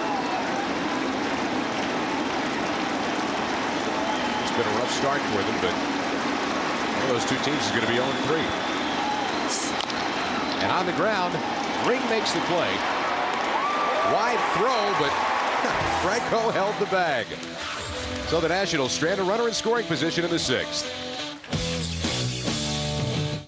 6-4 Mets as we go to the bottom of the 6th. Mets pitcher Steve Traxel wired for sound today and talking a little bit about what the players have to give up when they get to the postseason. Each series. So the first round goes 3 games. He's got to have 3. Charlie's got to have 3 different jerseys for every single player on the team. 3 pairs of pants.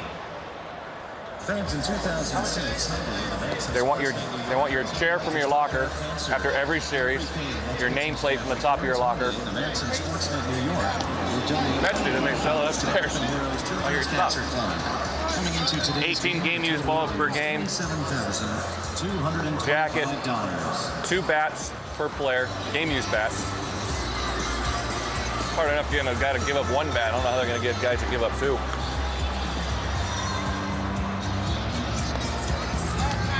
Well, it seems to me. Don't try, man. Wait 13 years to pitch a postseason game. You ain't taking the jersey off my back after the game, after my first game. It's not going to happen. So he's going to get a kicking and screaming from him. But that's part of the thing that the players give that ends up getting turned back around again. And whatever happened to having good luck in carrying a bat from one game to the next? You know, these players, Major League players, are very, very superstitious. I know that if I went 3 for 4 with a particular bat, I don't want that bat given away. Chris Schroeder, the new pitcher for the Nationals. Hearing the soundbite, the Mets go deep in the postseason. They're going to have to order some more uniforms. More uniforms, stools from the jackets. Is there a furniture store around Shea? Gee, you hope so.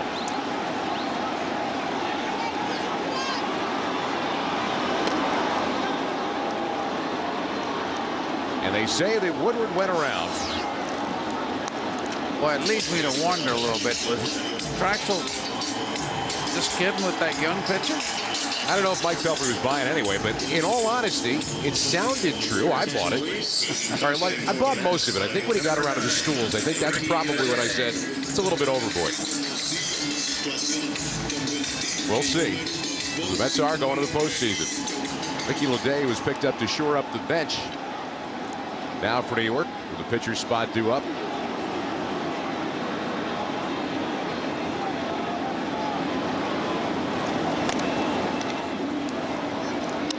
They, of course, originally a major prospect of New York Yankees organization. You see Guillermo Mota warming for New York. He's been around a bit. Last several years spent in the National League as a bench player, pinch hitter. Did a good job with that in Philadelphia. Not as good a job after being traded to the Giants. And then signed a 2-year deal in Los Angeles. Well, LeDay's really bounced around. When he came up with the Yankees, good-looking young player. You thought that with experience he would be an everyday ball player at the big league level. It just hasn't happened.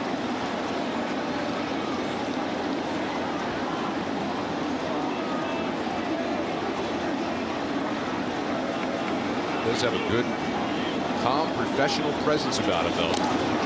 And here he draws a walk. Swing gets a little long at times. But in this case, he's aboard with 1 down. Well, now the playoff races, too close to call, as they would say right now. And we've got more baseball for you next week. The games with playoff implications. Phillies and Marlins a possibility. San Diego and Arizona. Dodgers and the Giants. White Sox, Minnesota. Kansas City, Detroit. Which one is it going to be? We're going to have to figure it out as we get a little bit closer, because some of these races right now are just too close to call. They'll go right down to the wire, and baseball season, at least, will be over on Sunday. I don't anticipate any ties, so I don't think that you'll get that scenario. All the coin tosses have been made all around baseball, and they've added all the extra ones they needed to just in case for home field advantage. The National League wild card race is one of the things we're talking about that's too close to call. Philadelphia with a lead this afternoon. The Dodgers will play it later on against Arizona tonight.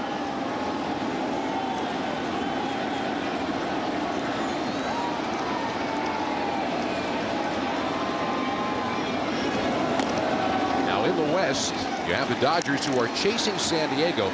San Francisco at 6 back, probably out of this thing right now. They do have those 3 with the Dodgers next weekend, and if they can play their way back in the middle of the week, they can still have a shot. Yeah, they need to get hot and right now. They would also, as you can tell, need the Phillies to lose. Not a good situation to be in.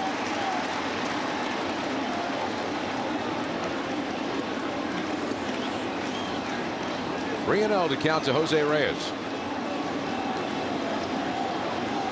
Here's the Central standings in the American League. Detroit got very close within a half game of losing that lead they've had all year, but now they've had a little breathing room. A game and a half over Minnesota. And Reyes draws the walk. Back-to-back walks. For a young team, the Tigers have held together very, very well. Minnesota has played the best ball maybe in all of baseball from June on. And they lead the White Sox by 5.5 in the wild card standings. And as we said, those two teams meet each other next weekend, but Minnesota's got the opportunity to end that race before it ever starts next weekend. Well, the White Sox have really, really struggled as of late.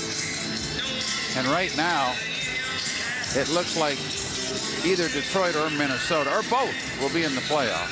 And I'll tell you this, the Twins, supposing that they're the wild card, a very dangerous ball club to play in the first round. You're going to have Santana in game 1 and game 5. And right now, they would be playing the New York Yankees.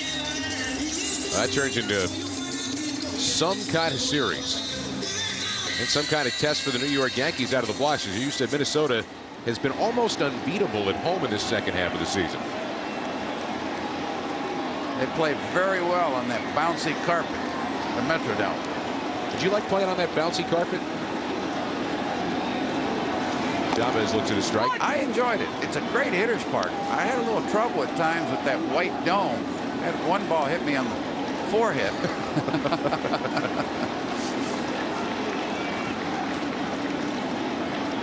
Boy, it's a good hitter's park. The ball jumps.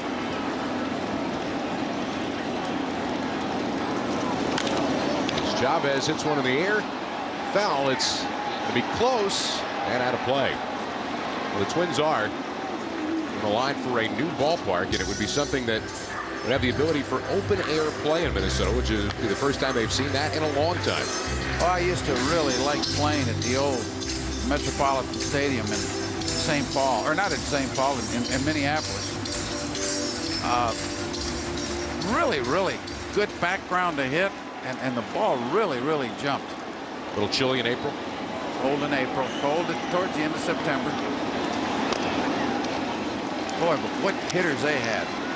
Armin Killebrew, Big Bob Allison, Tony Oliva, Rod Carew. One after another.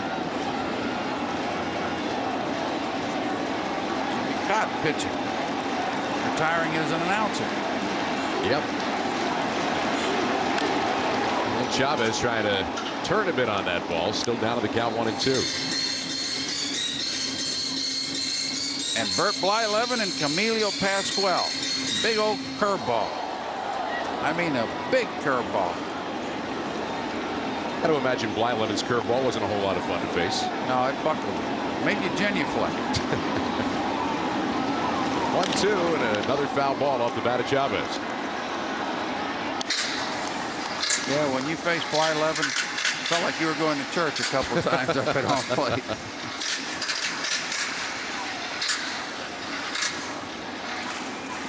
You joined us late. Washington had a 4-0 lead. The Mets put a 6 spot on him in the bottom of last inning.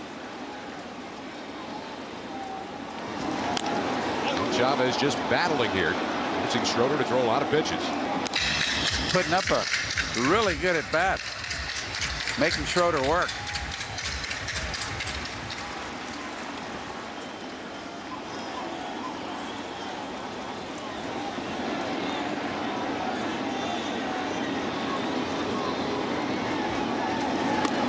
Down Down goes Chavez. Good breaking ball from Schroeder. Gets him on strikes. Yeah, nice late breaking. Slider out over the plate. Back toward it.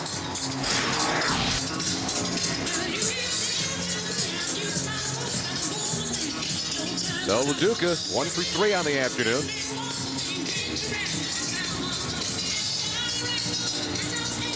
Chance to drive in a 2-out run for New York here in the 6th.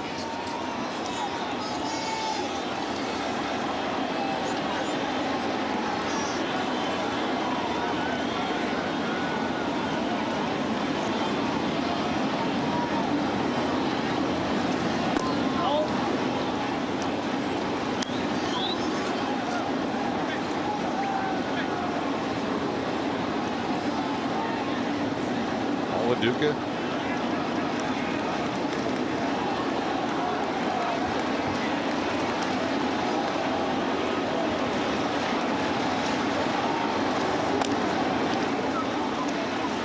Guy who has a whole wide variety of interests. Born here, grew up a time in Arizona, a Cardinals fan. Favorite movie, A Bronx Tale. And he owns several horses. He likes the horses.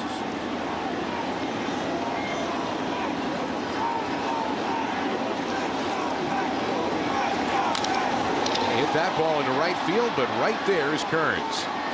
And that will do it for the Mets as they are turned away in strand 2 here in the 6th. We'll return to New York right after these messages from your local Fox station.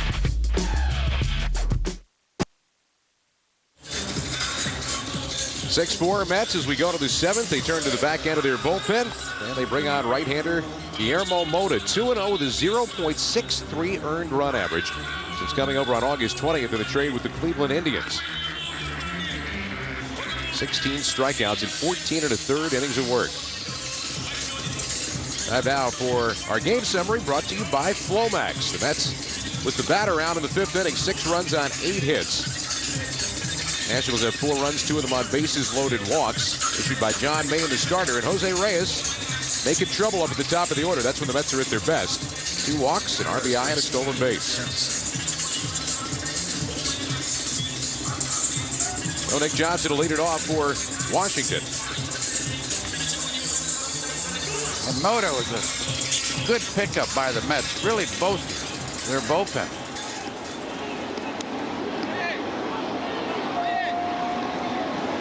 Experienced late inning pitcher.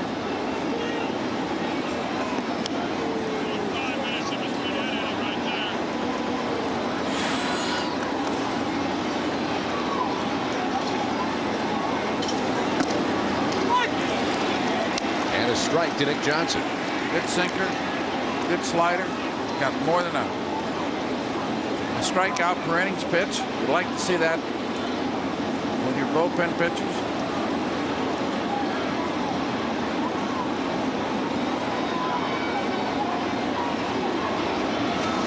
There was some intrigue in bringing Mota here because, of course, Mike Piazza was a mainstay here with the New York Mets, and those two had a long-running, strange battle back and forth over the course of the years.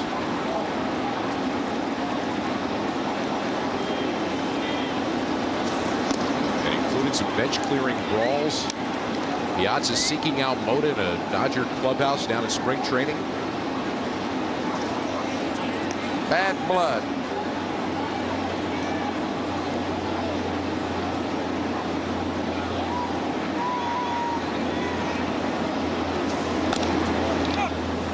First time Mota came in, you kind of wondered how it was that the New York fans were going to receive him, because after all, he'd been the guy who gone after Mike Piazza. Still well remembered here in New York. He got a standing ovation in his return here with the Padres this year. The good news is, only got a sprinkling of boos, and now everything seems to be forgotten. All about winning right now.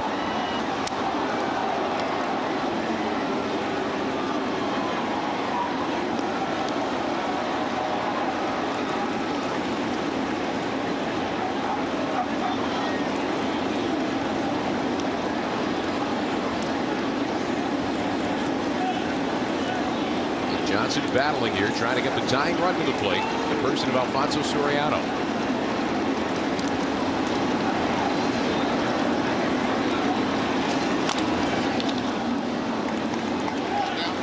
Johnson's a good 2-strike hitter. Patient.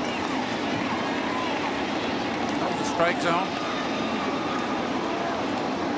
I like him more in that 2-hole than I do in the 4-hole where he's hit a lot this year. Well, you figure he's going to get on base in front of Soriano. And what Soriano's done, that RBI total could probably be a lot higher than 93.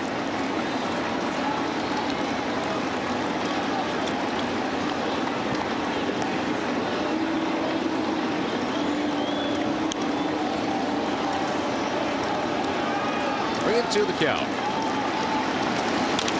And Johnson stays alive again.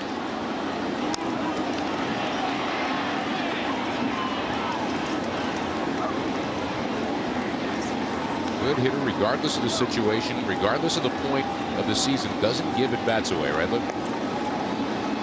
Can't give them away. They're very precious. Even in the dog days. Even in the dog days. This is dog day here at Shea. Quite a few dogs out there in left field. I'll just let that pass. The canine type. Got it. They had their parade before the ball game. Yeah, they did. Many wearing New York Mets jerseys and hats. There they are. A poodle, a fox terrier. You've got to be a patient canine to sit through an entire baseball game or be carried through one. And Johnson did get a swing, but on the ground, right to Woodward. Oh, one away here in the 7th.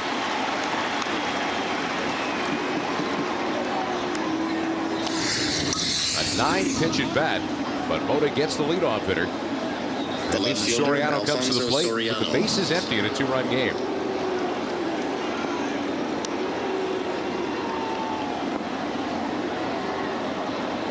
Boy, that's a big piece of lumber Soriano's got up there.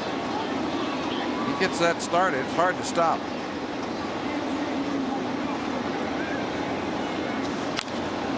It's interesting because it's so light colored that it looks actually bigger.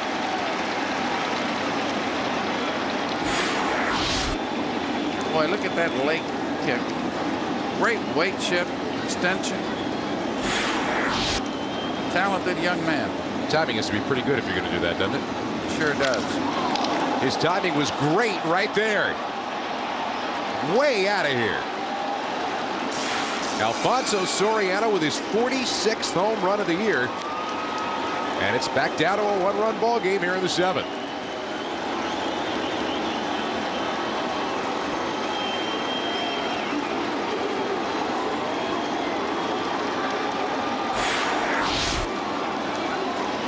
Boy, he gets it all. What great extension, bat speed, weight shift. Oh, went over the auxiliary stands out there where all the dogs are.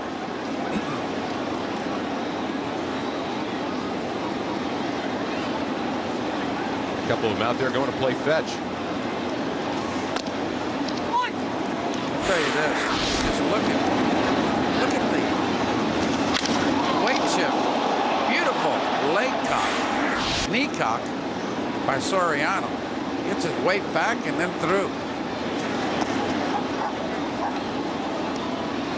He has been a force in this National League this year.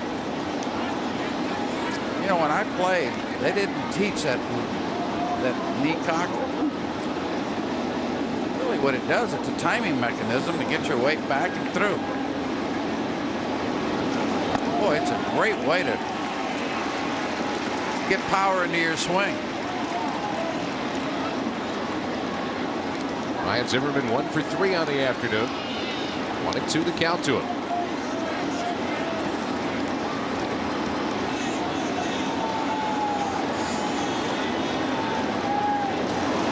And down goes Zimmerman on a breaking ball.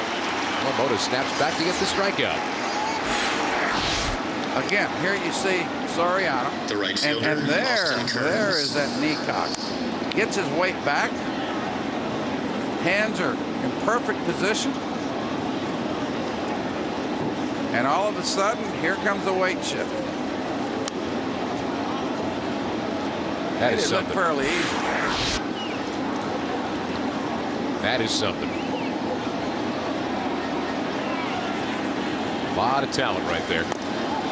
Yeah, you like to see hitters start the bat with something other than their hands, whether it's their shoulder, whether it's their knee.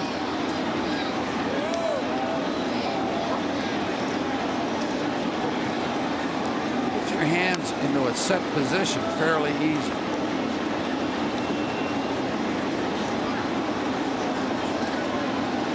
You can teach what you just saw, but it takes a heck of a lot of physical talent to be able to do it. It's a lot of practice. Timing. And a strike call to Kearns. It's 0-2. But when you have that type of weight shift, you really get, number one, you get bat speed, but more important than that, you get weight shift, and that ball really, really jumps off the bat. The 0-2.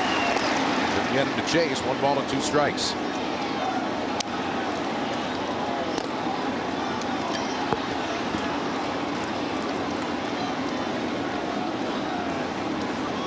Mets leading it by a run.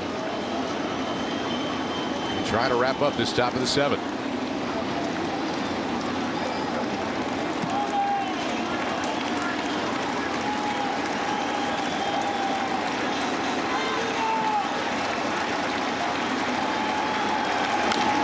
Kearns stays alive, fouling one back.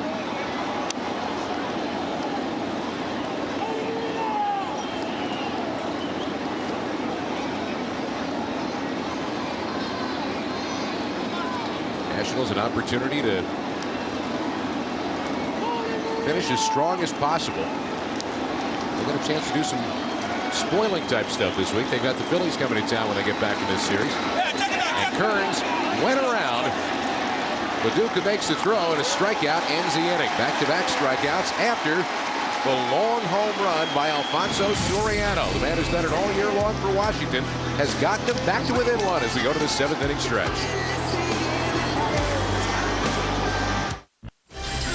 Fox Saturday Baseball is sponsored by Flomax, by Holiday Inn, the official hotel of Major League Baseball, and by GMC, engineered to the highest standard, professional grade. Well, there you go. Every dog has his day, or so they say. They've got their Met scarves on, their hats. Felix Rodriguez comes on now for Washington. As we go to the bottom of the 7th inning, 1-1, a 6.41 ERA. My wife would love to be here with our 2 dogs. What kind of dogs do you have, Lou? Well, we've got 2 Lhasa. Wow.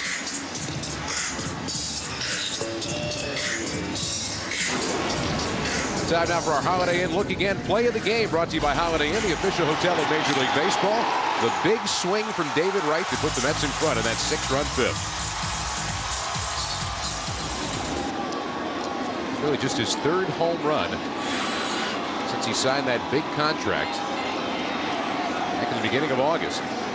Earlier in the year, we talked a lot about Wright being the most valuable player in the league. He had an incredible first half. Tried to do a little bit too much after signing the big contract. Kind of natural to press a little bit after that, but the good news for Wright is he's young and he's got a lot of protection in this lineup. It doesn't have to all be on him. Got Big Delgado, Bertrand, Cliff Floyd. There's Carlos Delgado. Giving a lot of the credit for helping to stabilize this offense, putting a thumper in the middle of the order, relaxing Carlos Beltran a bit. Good presence in the clubhouse. Got some leadership qualities. Looks like he had a little bit of a tough night last night. Nice young man, too. Always got a smile, but he competes. On the ground to 3rd. That's a good play by Zimmerman, but he can't get the throw to the bag. Well, this ball here has a lot of top spin. Zimmerman does a nice job but he pulls Johnson off the bag. Great adjustment with the hands on that kind of funny hop because of the topspin. It is going to be an infield hit for David Wright. Well, Wright and Zimmerman, both from the Virginia Beach area. Played together on the same AAU team, and get this, neither one of them was the third baseman. Zimmerman was small enough back then so that he could play second base on that AAU team, and David Wright was the shortstop. By the way, there's a guy named Upton over at third. Pretty good infield. Well, Upton's playing third base now with Tampa Bay. So all three have ended up at the hot corner. And Mr. Upton's little brother, he was the bat boy. He's playing center field for somebody now. I'll tell you what, that had to be a heck of a talented team to watch.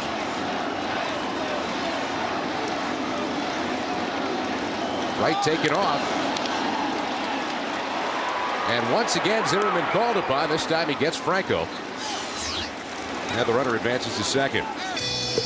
Tomorrow, America's #1 pregame show is going to be live in Seattle. Our guys taking a look at the reasons behind the resurgent Vikings. And we'll take a look back. Giants' tough loss to the Seahawks last year. What they have to do to take down the Seahawks this week. Fox NFL Sunday returns tomorrow live from Seattle at noon Eastern, 9 a.m. Pacific on Fox. Joe Buck and the boys. Well, Willie put the game in motion there. And Franco did a nice job of hitting and running. Now Sean Green, because of that, will have an RBI opportunity, trying to add some insurance here in the 7th.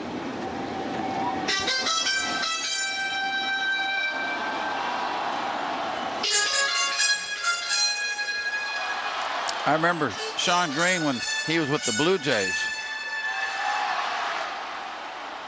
Good hitter.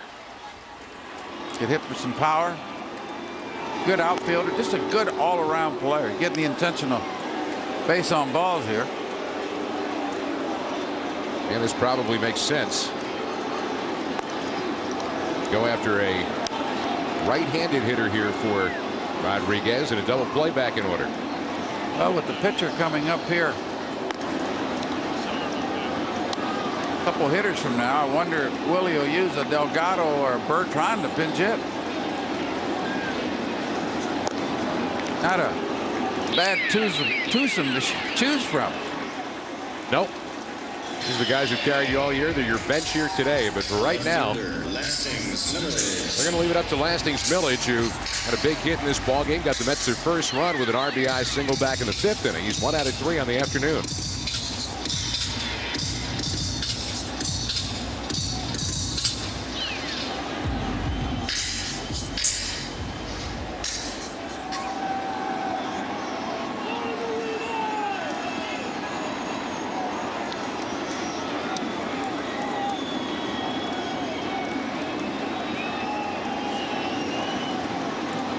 Right-hander facing right-hander with 1 out here in the bottom of the 7th.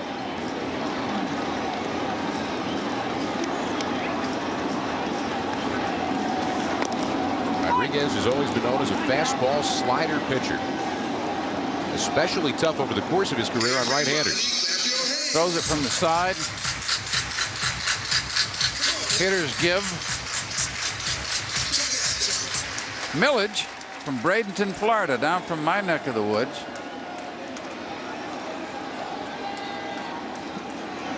This young man's going to be a good major league player. His every tool was a center fielder for the most part of the minor leagues. He's been playing a lot more corner outfield when he's played here in the bigs. And on the ground at third, going to be tough to turn 2. And they just get the 1. The out recorded at second. They say Vidro was taking the ball out of his glove when he bobbled. Well, Vidro's had his share of problems over at second base.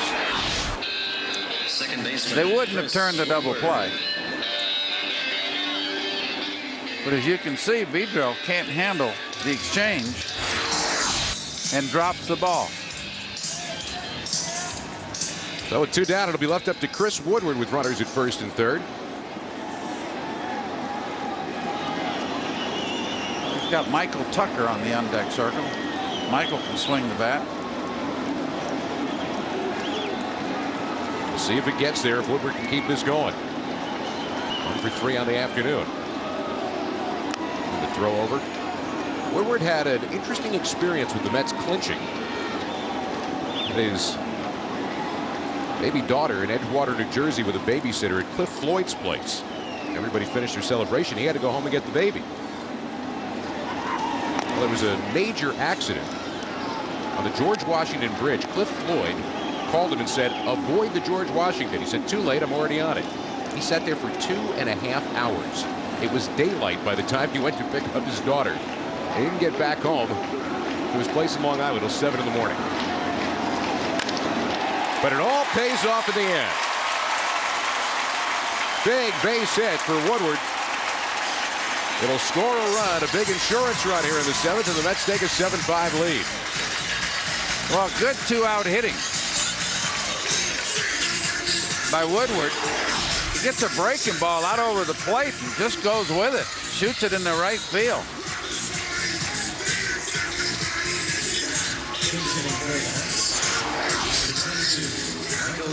All the role players for New York doing exactly what they've been asked to do all year long. That's one of the ways you win 92 games. Yeah, talking about the George Washington Bridge, I've been stuck on that bridge for a couple hours from time to time when I lived here. I would imagine. In fact, sometimes on day games on Sunday with the Yankees, big crowds, when we didn't have hitting, sometime I was wondering if I'd get there for the game.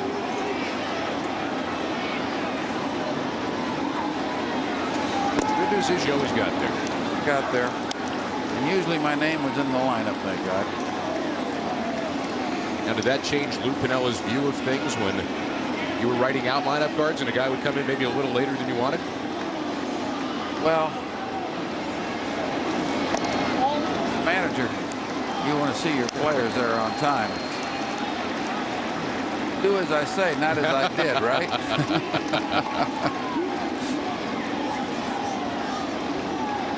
Michael Tucker ended the year last year with the Phillies in their run to try to make the postseason.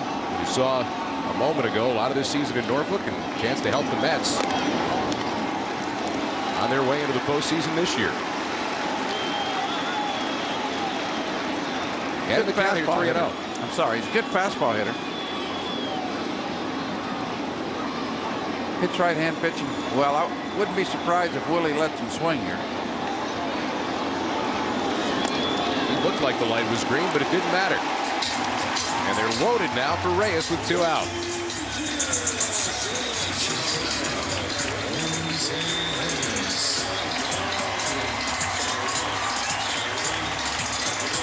This is where the Mets over the course of the season, Lou, have been so good. They've taken an inning, a little bit of an opening, and they've turned it with 2 outs into a big inning. They keep coming at you. Reyes 2 for 2. An RBI and a run scored.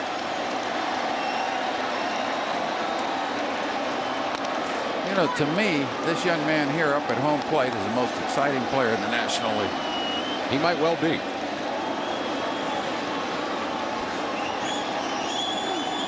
2 grand slams for Reyes, one of them this year. Hit here at home.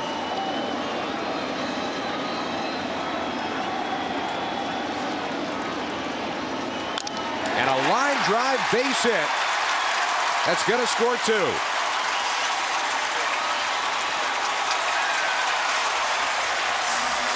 Jose Reyes continues to dazzle here in New York. A big 2-out hit has opened the game back up.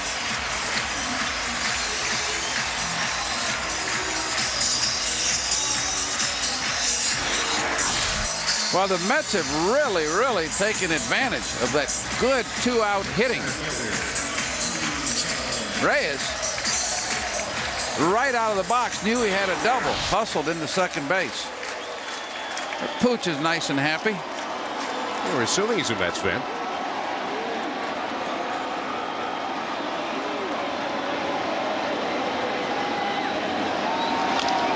And right off the end of the bat, got to hurry to get Chavez, and gets him by a step. So that will do it for the inning, but the Mets add 3 more here in the 7th. They've opened it back up here in New York. Aaron Heilman's gotten a lot of work out of the New York bullpen this year. His 72nd appearance, 4-5 with a 3.64 earned run average. And he's one of the setup men for Billy Wagner. And he comes in working with a 4-run lead as we go to the 8th. Jose Vigro's 1 for 2 today. A couple of runs batted in.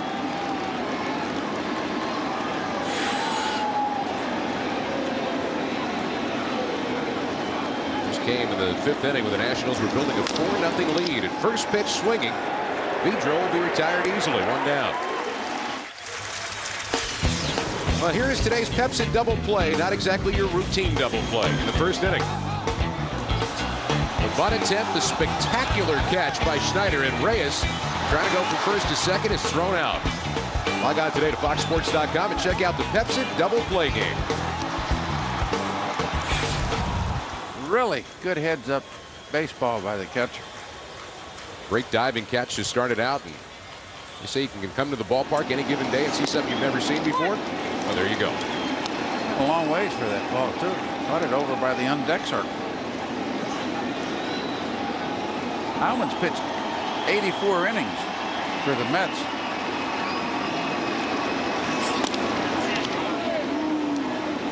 Good hit to innings pitch ratio. Heilman came up as a starter in the New York organization, but has blossomed in this role in the bullpen. Schneider in the air to center, tracked by Chavez. And 2 away. Heilman, a product of Notre Dame. Probably hoping for a little bit better weekend from the Irish than he got last weekend in terms of the football team. They've got Michigan State instead of the University of Michigan. Look, Logan now doubled his last time up. He's 1 out of 3.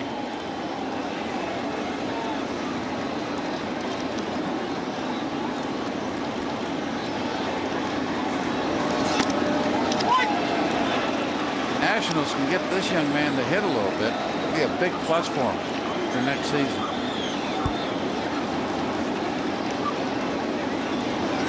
As we said, there have been a fair number of center fielders in Washington over the course of this season, including the likes of Ryan Church, Marlon Byrd.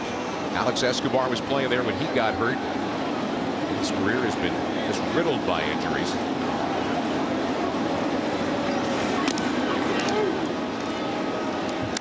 Two and 1 to Logan.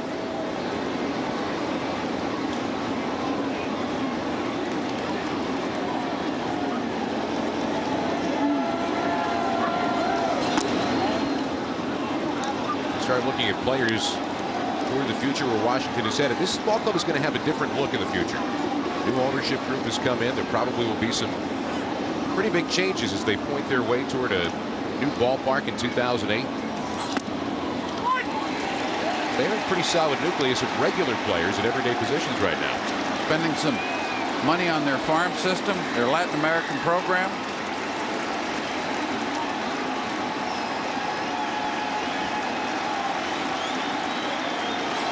And Logan goes down on strikes. Aaron Heilman bouncing back beautifully and gets him swinging. A 1-2-3, top of the 8th.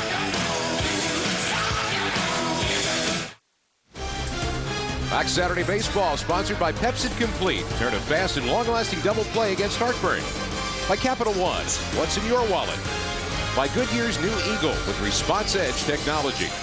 And by Pepsi, the official soft drink of Major League Baseball.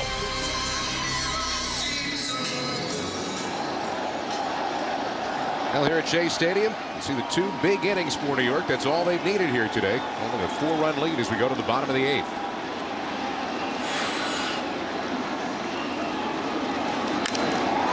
LoDuca high in the air the other way.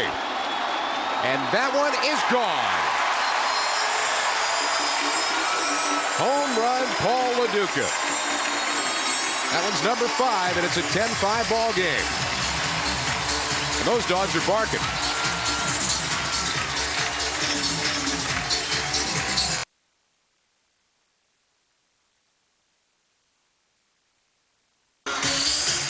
They say with the problems that LoDuca has had with his thumb, there's only so many swings per at bat. He has been sitting first pitch fastball. He got first pitch fastball there and sent it right over the right center field fence. And he drove it. You know, when he first hit it, I didn't think it was leaving the ballpark, but started to look at Kearns, and he didn't give it much of an effort, so I knew it was out. Right over that 371 sign. Wright trying to do more of the same. Fastball that LoDuca gets, like you said, he was sitting on the pitch. He just drives it. Right over that 371 sign in right center field. With room to spare. Another guy that's very capable of doing just the same thing. He turned on one earlier and capped off a big 6-run fifth inning that gave the Mets the lead for, at this point, has been the lead for good.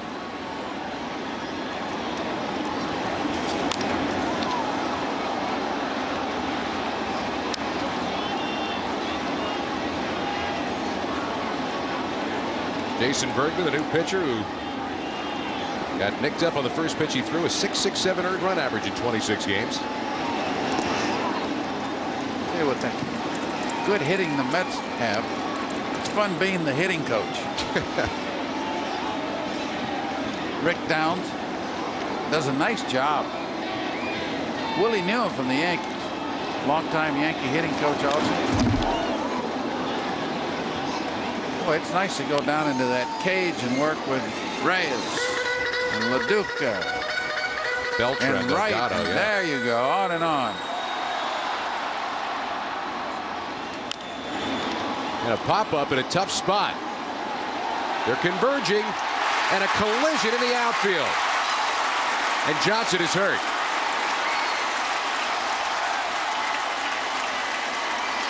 Pedro gets it back in, but Nick Johnson is hurt. Kearns slow to get up as well, but he's showing better signs of getting up. You don't like to see these sort of things happen. Ball was perfectly placed.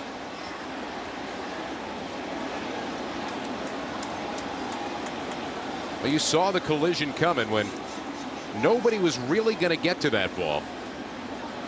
And nobody really held up. Oh boy, Johnson just gets kneed. Painful. Let's hope it's not serious. Oof. Big fella's going after it.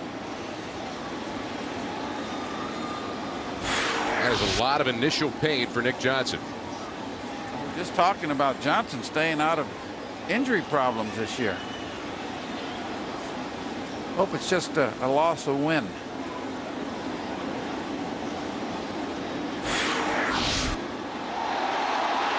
Ooh. I mean, he got waylaid.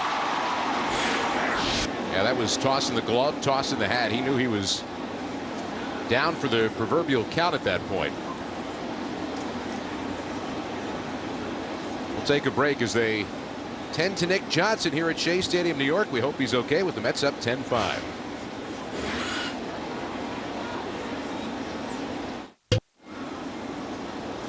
Well, obviously the injury being tended to in the outfield here at Shea Stadium, and they're being very, very cautious with Nick Johnson right now. The crowd here has basically fallen silent at Shea Stadium, and his teammates showing a tremendous amount of concern for Johnson. They brought a car down onto the field and medical personnel out onto the field. Right now, there is just not a whole lot of movement out there from Nick Johnson.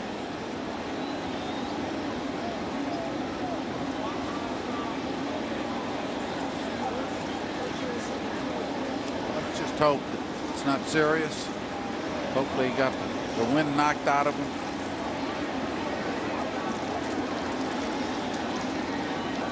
Frank Robinson looks awfully concerned out there in right field. His teammates do as well.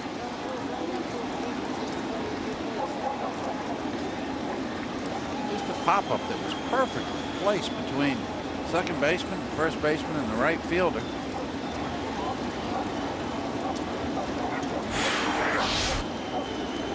You see all three of them converging on the ball.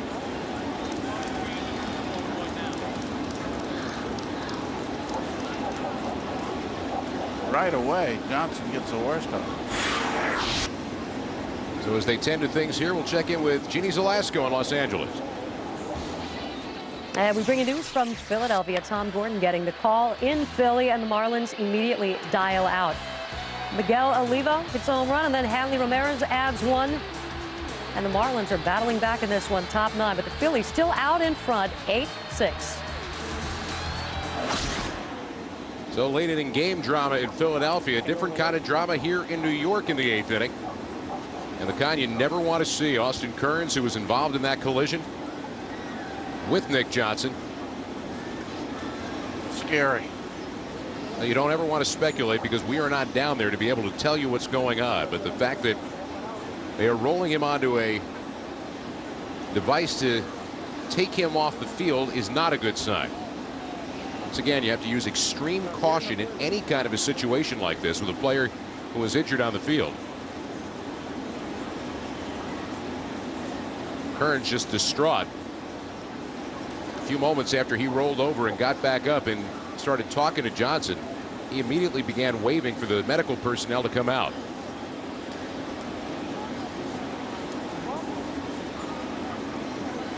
Usually an outfielder can call an infielder off the ball, but in this case, I don't think Kearns knew that he could catch it.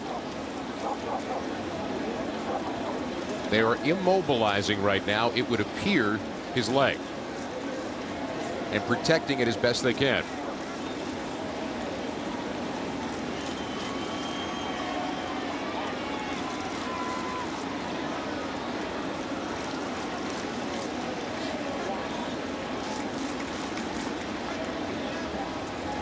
It's amazing. When was the last time that you ever heard a crowd in New York this quiet? And such concern on the faces of everybody down there in the stands. And Frank Robinson was one of the first out there out of the dugout to go assist a player who's been just a rock for him. Yeah, as a fan, you don't want to see this sort of thing. In the opposition, David Wright showing concern. But it is an immobilization that they're putting on what appears to be his right leg.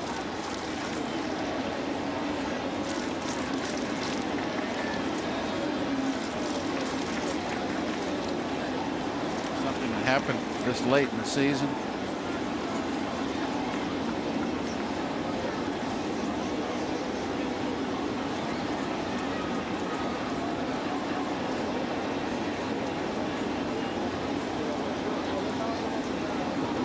Medical people did a really nice job of getting there almost immediately.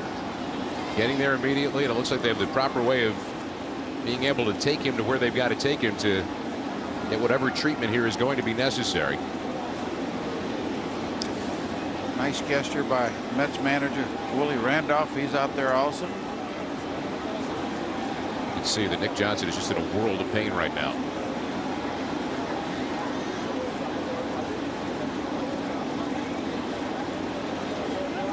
Injuries are part of the game, but you really don't like seeing these things happen. Wow. It's a well-deserved round of applause by very gracious Met fans. Let's hope this young man's okay. Not serious. His teammates right there to help support him, but boy, that is a tough scene to watch.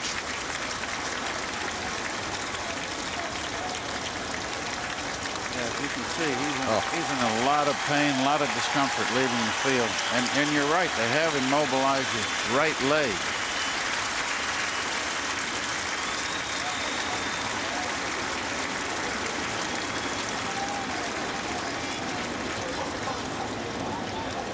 You ever on the field for one of those in your playing days? I've seen it happen before, but never to me. I didn't get to the ball as quickly. But boy, I've seen some awfully bad collisions.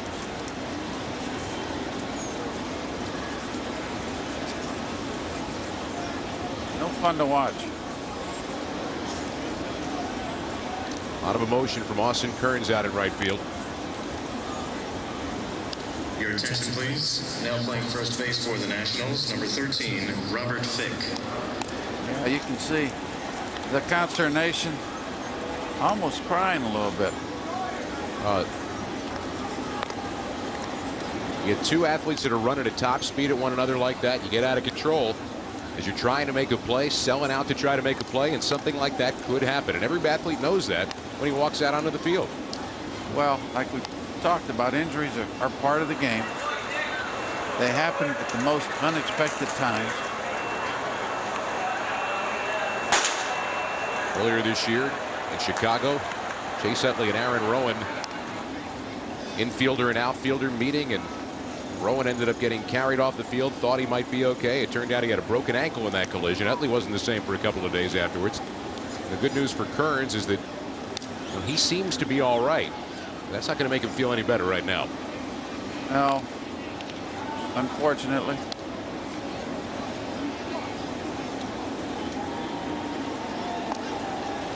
And I got to guess, Lou, you played. Every player feels that for another player, despite the fact that you're on another team. I mean, there's a fraternity here. It doesn't matter whether it's a player on your team or the opposing team.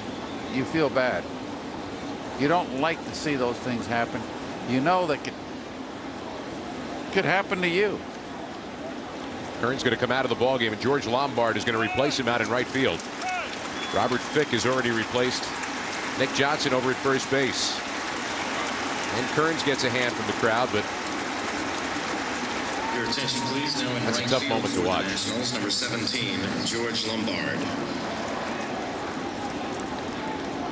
Okay, Johnson went a long ways for that ball in short right field. First baseman, Julio Consolation for Franco. Kearns, but right now there probably isn't any. Another look at the play. And the collision coming up between Kearns and Nick Johnson.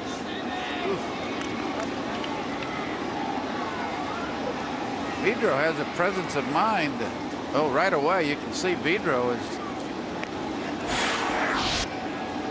motioning for somebody to come out. That would lead me to believe, and once again, I don't want to speculate here, that he not only saw something, he might have heard something. Because that's a very, very quick reaction.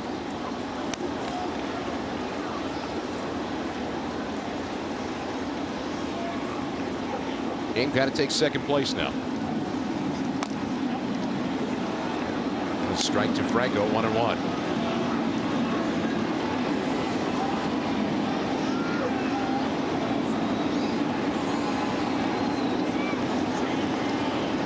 Nationals playing the infield back. And the other way for Franco, a fair ball. And up over the fence for a ground rule double. It'll score David Wright. And it's 11-5 New York. Boy, for a ball game that started, looked like it was going to be a pitcher's duel. Good hitting by Franco. Down and away. How do you hit that ball? Well, he's got that really nice swing where he keeps his hands inside the ball. He can drive the ball that way. This game started out like a pitcher's duel. Scoreless into the top of the fourth. And the ambulance now leaving from back beyond the outfield fence area with Nick Johnson inside.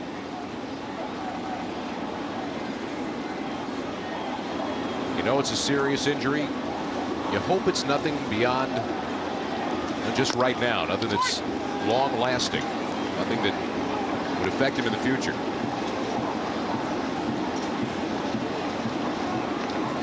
Right now, no way to know it. Nationals, everybody else will have to just wait for the reports from the hospital.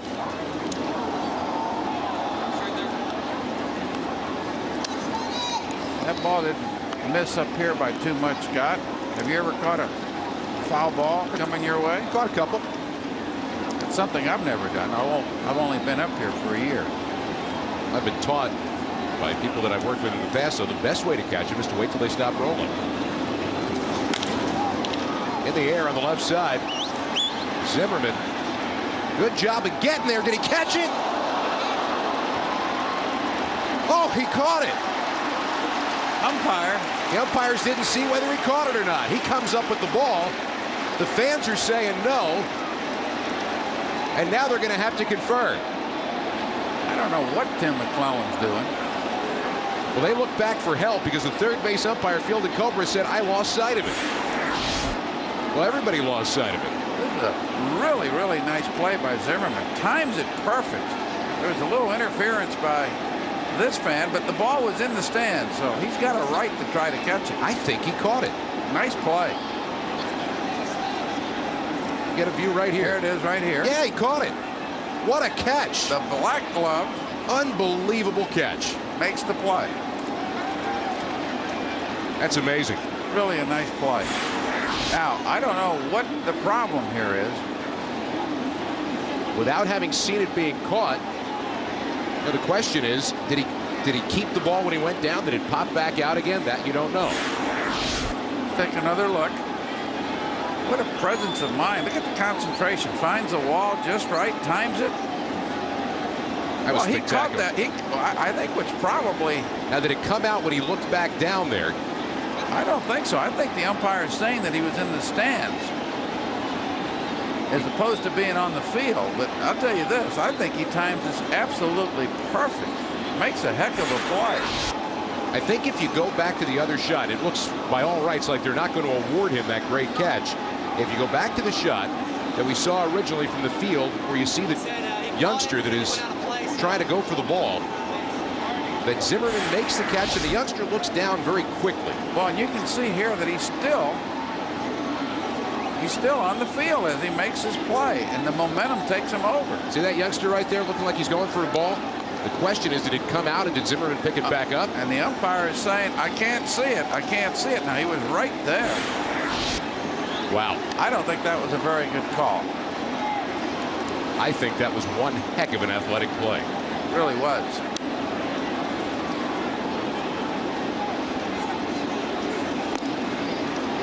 Well, you and I do a game and controversy shows up, doesn't it? Oh, I'll tell you. And the defensive third base umpire, Culbreth, he was right there. But I think he just missed the call. But he looked for help immediately. Well, and what were they going to be able to see from that far away with a player down underneath? Now, what I don't understand here is that Franco,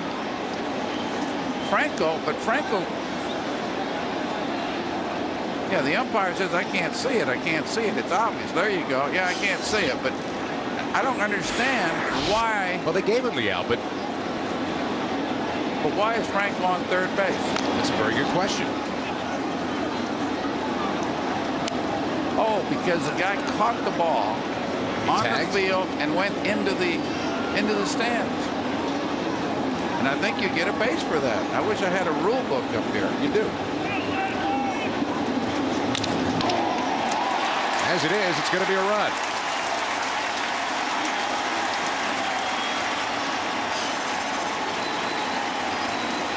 Well, Lastings Millage, who has had himself a good day today. It's his third hit of the afternoon, his second RBI. And the Mets continue to pile it on here in the eighth. It's a 12-5 ball game. Boy, they came up with 6 big runs in the 5th inning. Just continued to score. Good quick swing by Millage. Drives it right into that corner. Young man's got a quick bat. 9 extra base hits on the day for New York. Boy, they've hit the ball down the right field line, left field line, in the gaps, out of the ballpark.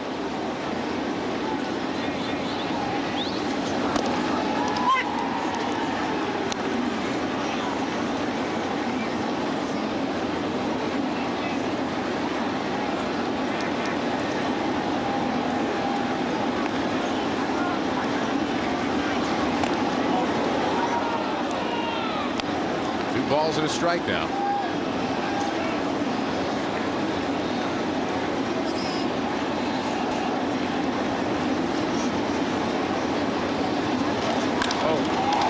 just a little bit out in front of it. Woodward sent it a long way.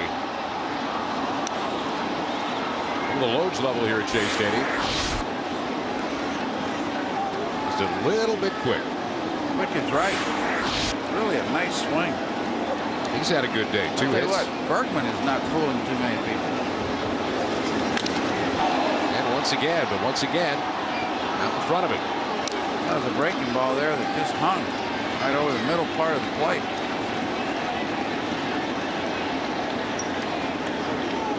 Boys and Girls Clubs of America is the official charity of Major League Baseball. Together they create a positive place for kids.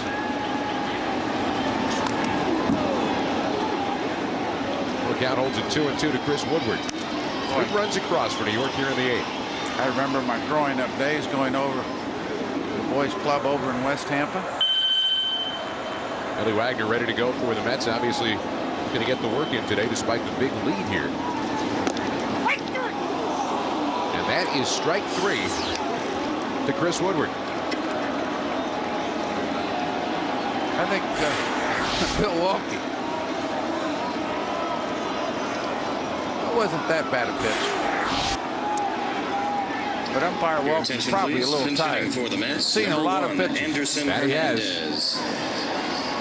Actually, Bill's a good umpire. Here's Anderson Hernandez. AAA this year, a .249 hitter with 23 RBIs. He was one of the starters in that starting lineup the Mets put out on the field the day after the clinching.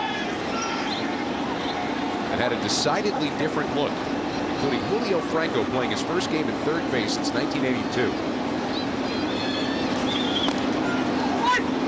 Young players, they really enjoy getting an opportunity to play.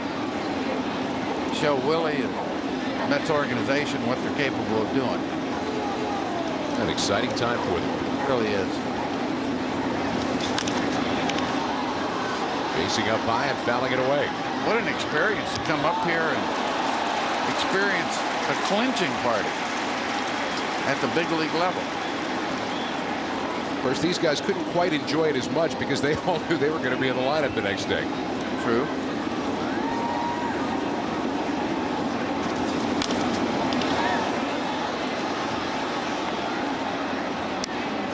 They're also hoping they'll see some more clinching parties some way down the line. That's always the biggest one with the expanded rosters when you clinch the division. Once you get to the playoffs, the rosters are back down to 25. Down to 25. We'll usually keep a couple players in reserve.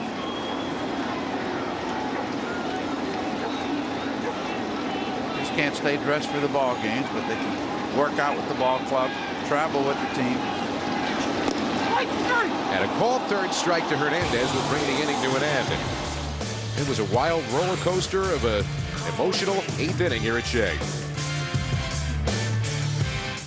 As we go to the 9th inning here at Shea Stadium in New York, Anderson Hernandez going to stay in the ball game at shortstop for the Mets. And the new pitcher, the guy who has been a big part of this terrific season for New York, Billy Wagner.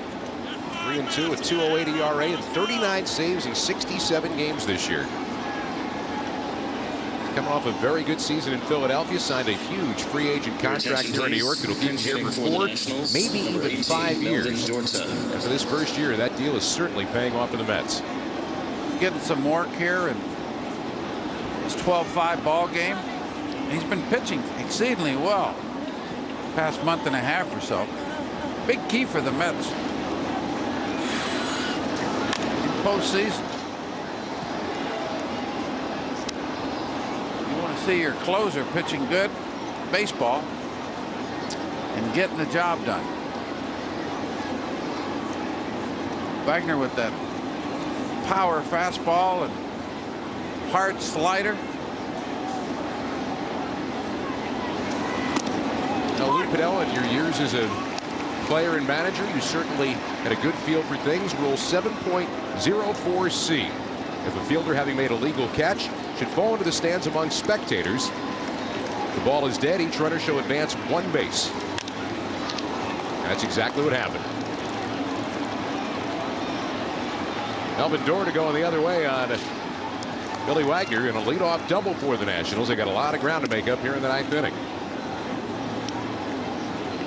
The shortstop, Felipe Lopez.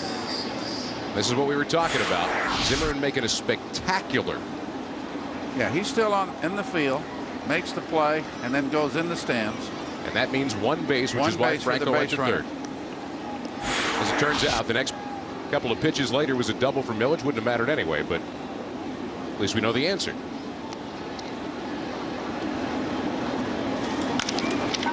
On the ground, and a great diving play by Woodward, who robs Lopez. Well, today's Chevrolet Player of the Game, none other than Jose Reyes. Recognition of his outstanding play, Chevrolet will make a $1,000 contribution to the Boys and Girls Club of America. Chevy, an American Revolution. Big day for Reyes. Big day for the Mets in general. Chris Woodward, a beautiful play. Really does.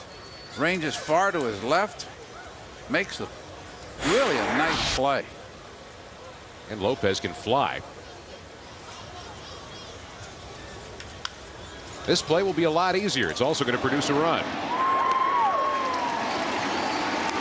Well, the run crosses give the RBI to Fick. And now the Nationals down to their final out facing Wagner.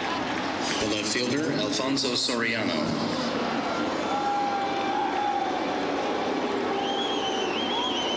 Alfonso Soriano 1 for 3.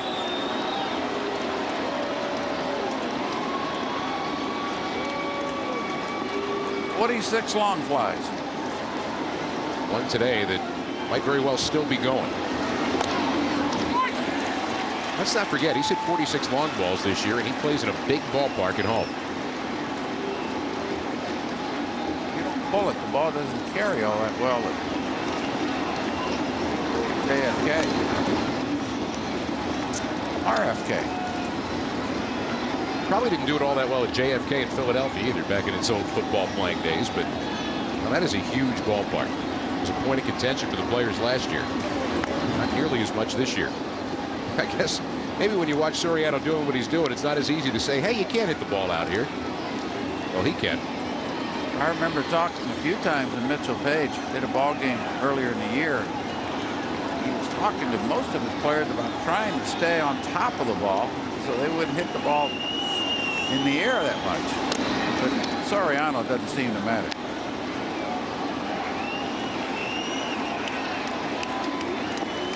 Three and 1 the count to him.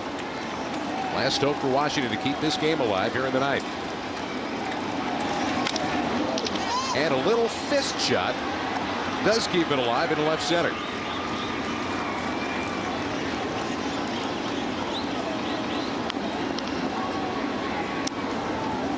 That was a good pitch here by Wagner. Good fastball. Right in on his hands. Soriano just muscled that ball. Over Reyes and in the short left center field. Pinch hitting for the Nationals. Now Bernie Castro will come on now as a pinch hitter. As we said, he's been getting a fair amount of time and a look at second base. Another guy who's brought good speed to this Washington team.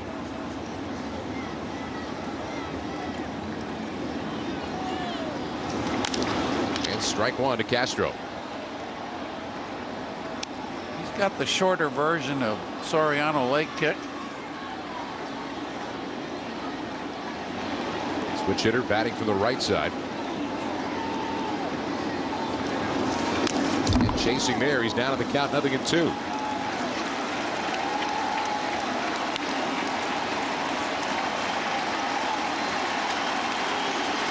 Long afternoon at the ballpark for the Shea Stadium faithful. Dogs are getting tired. Those dogs are barking.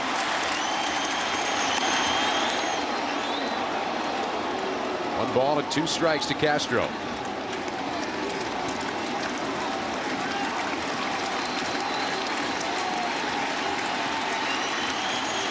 And back toward the middle into center field, just under the glove of Hernandez. It'll put runners at first and third.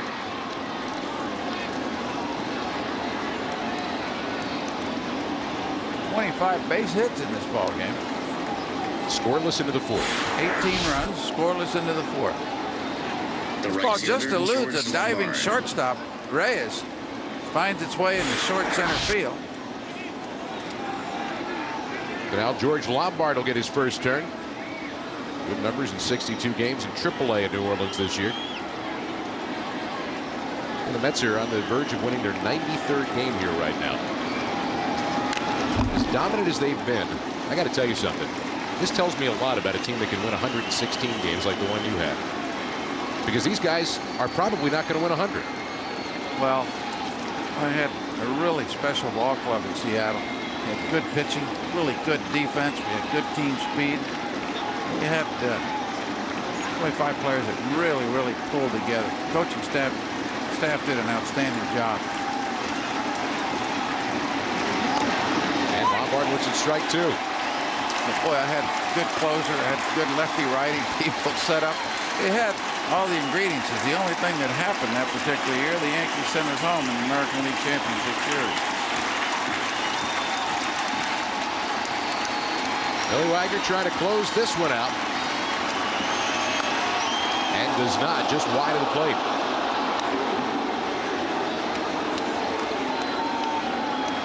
.96-mile-an-hour fastball.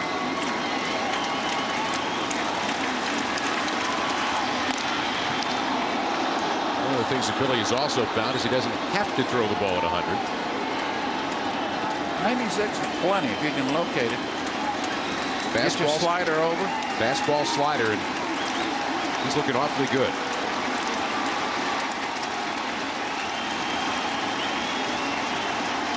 He's a bit intense. Always has been. And he got him to end it. Well, the Mets cap off another victory. A lot of offense here today. And the final score, the New York Mets 12, the Washington Nationals 6. For more information on today's game, for the latest Major League Baseball news, log on to FoxSports.com, powered by MSN. So for Lou Pinella, our entire crew, I'm Scott Graham saying goodbye from New York. Right now, here's Jeannie Zalasko and Kevin Kennedy in the Fox Television Center. Gentlemen, thank you so much as we welcome you to the Chevy post-game show on Fox. And remind you, of course, tomorrow, America's #1 pregame show will be live in Seattle. Want you all to show up as our guys take a look at the reasons, well, maybe not the entire free world, behind the resurgent Vikings, and we'll take a look back at the Giants' tough loss to the Seahawks last year, what they have to do to take down the Seahawks this week.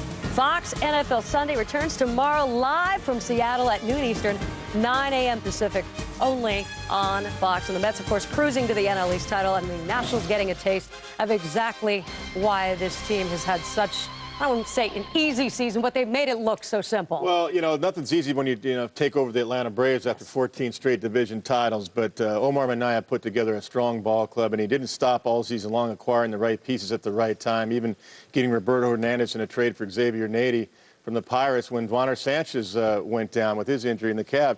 You know, and John Maine pitched well today, too. That was important. I think the pitching is going to be the key in the postseason for the Mets. Who starts and who's healthy. All right, sometimes it is addition by subtraction. That's what's going on with the Philadelphia Phillies. I know, trade deadline, you're listening to a GM and you're thinking, all right, they're focused on next year. They're thinking about the postseason with every reason to, taking down the Marlins today. Well, that also gave Victorino some time to play and DeLucia a lot of time to play. He wasn't getting many at-bats when Bobby was there. And, you know, Philadelphia Phillies winning this game. The Dodgers play tonight. I'll be covering that on local Fox here in Los Angeles. And you know what? The Padres will be watching what the scoreboard's going on, too, today. Both clubs actually watch this game today, I'm sure. But they got to take care of business at home in SoCal tonight. Looking at some American League action. The sky falling in Chicago. I'm not just talking about the playoff hopes for the world champs. Rain delay. That is where we sit. And they are trailing. And you know, Azagian wants his boys to get out there and finish, even though it is an official game.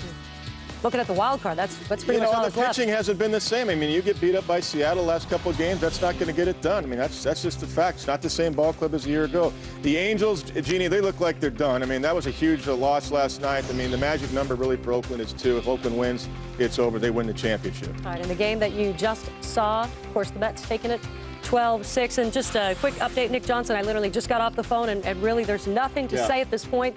They immobilized that leg, and they took him to a nearby hospital, and that's just where we want to keep it until there's actually something to talk about. Boston up early right now, top 3. All right, next week's schedule. I don't know. What do you want? Seriously. Ooh, well, I think Tell me what you want to see. I think it's going to be one of those National League West teams on Saturday for sure. Yeah, that's right. The pennant race heats up as somebody was paid a lot of money, so I'm going to read this. As divisional rivals square off for one last push for the postseason, Games with huge playoff implications unfold right here on Fox. All the big suits going to get together, and they're going to decide what we're going to see 1 Eastern and Pacific. Check out your local listings. I think it's going to be one of the, either San Diego or L.A. definitely on the air. I think the Phillies, they could be on the air, too. It's going to go down to the final weekend. Yeah, it is going to be a fun week. All right, for Kevin Kennedy, I'm Jeannie Alaska. We will see you here on next weekend, NFL on Fox, tomorrow live from Seattle. Promotional consideration paid for by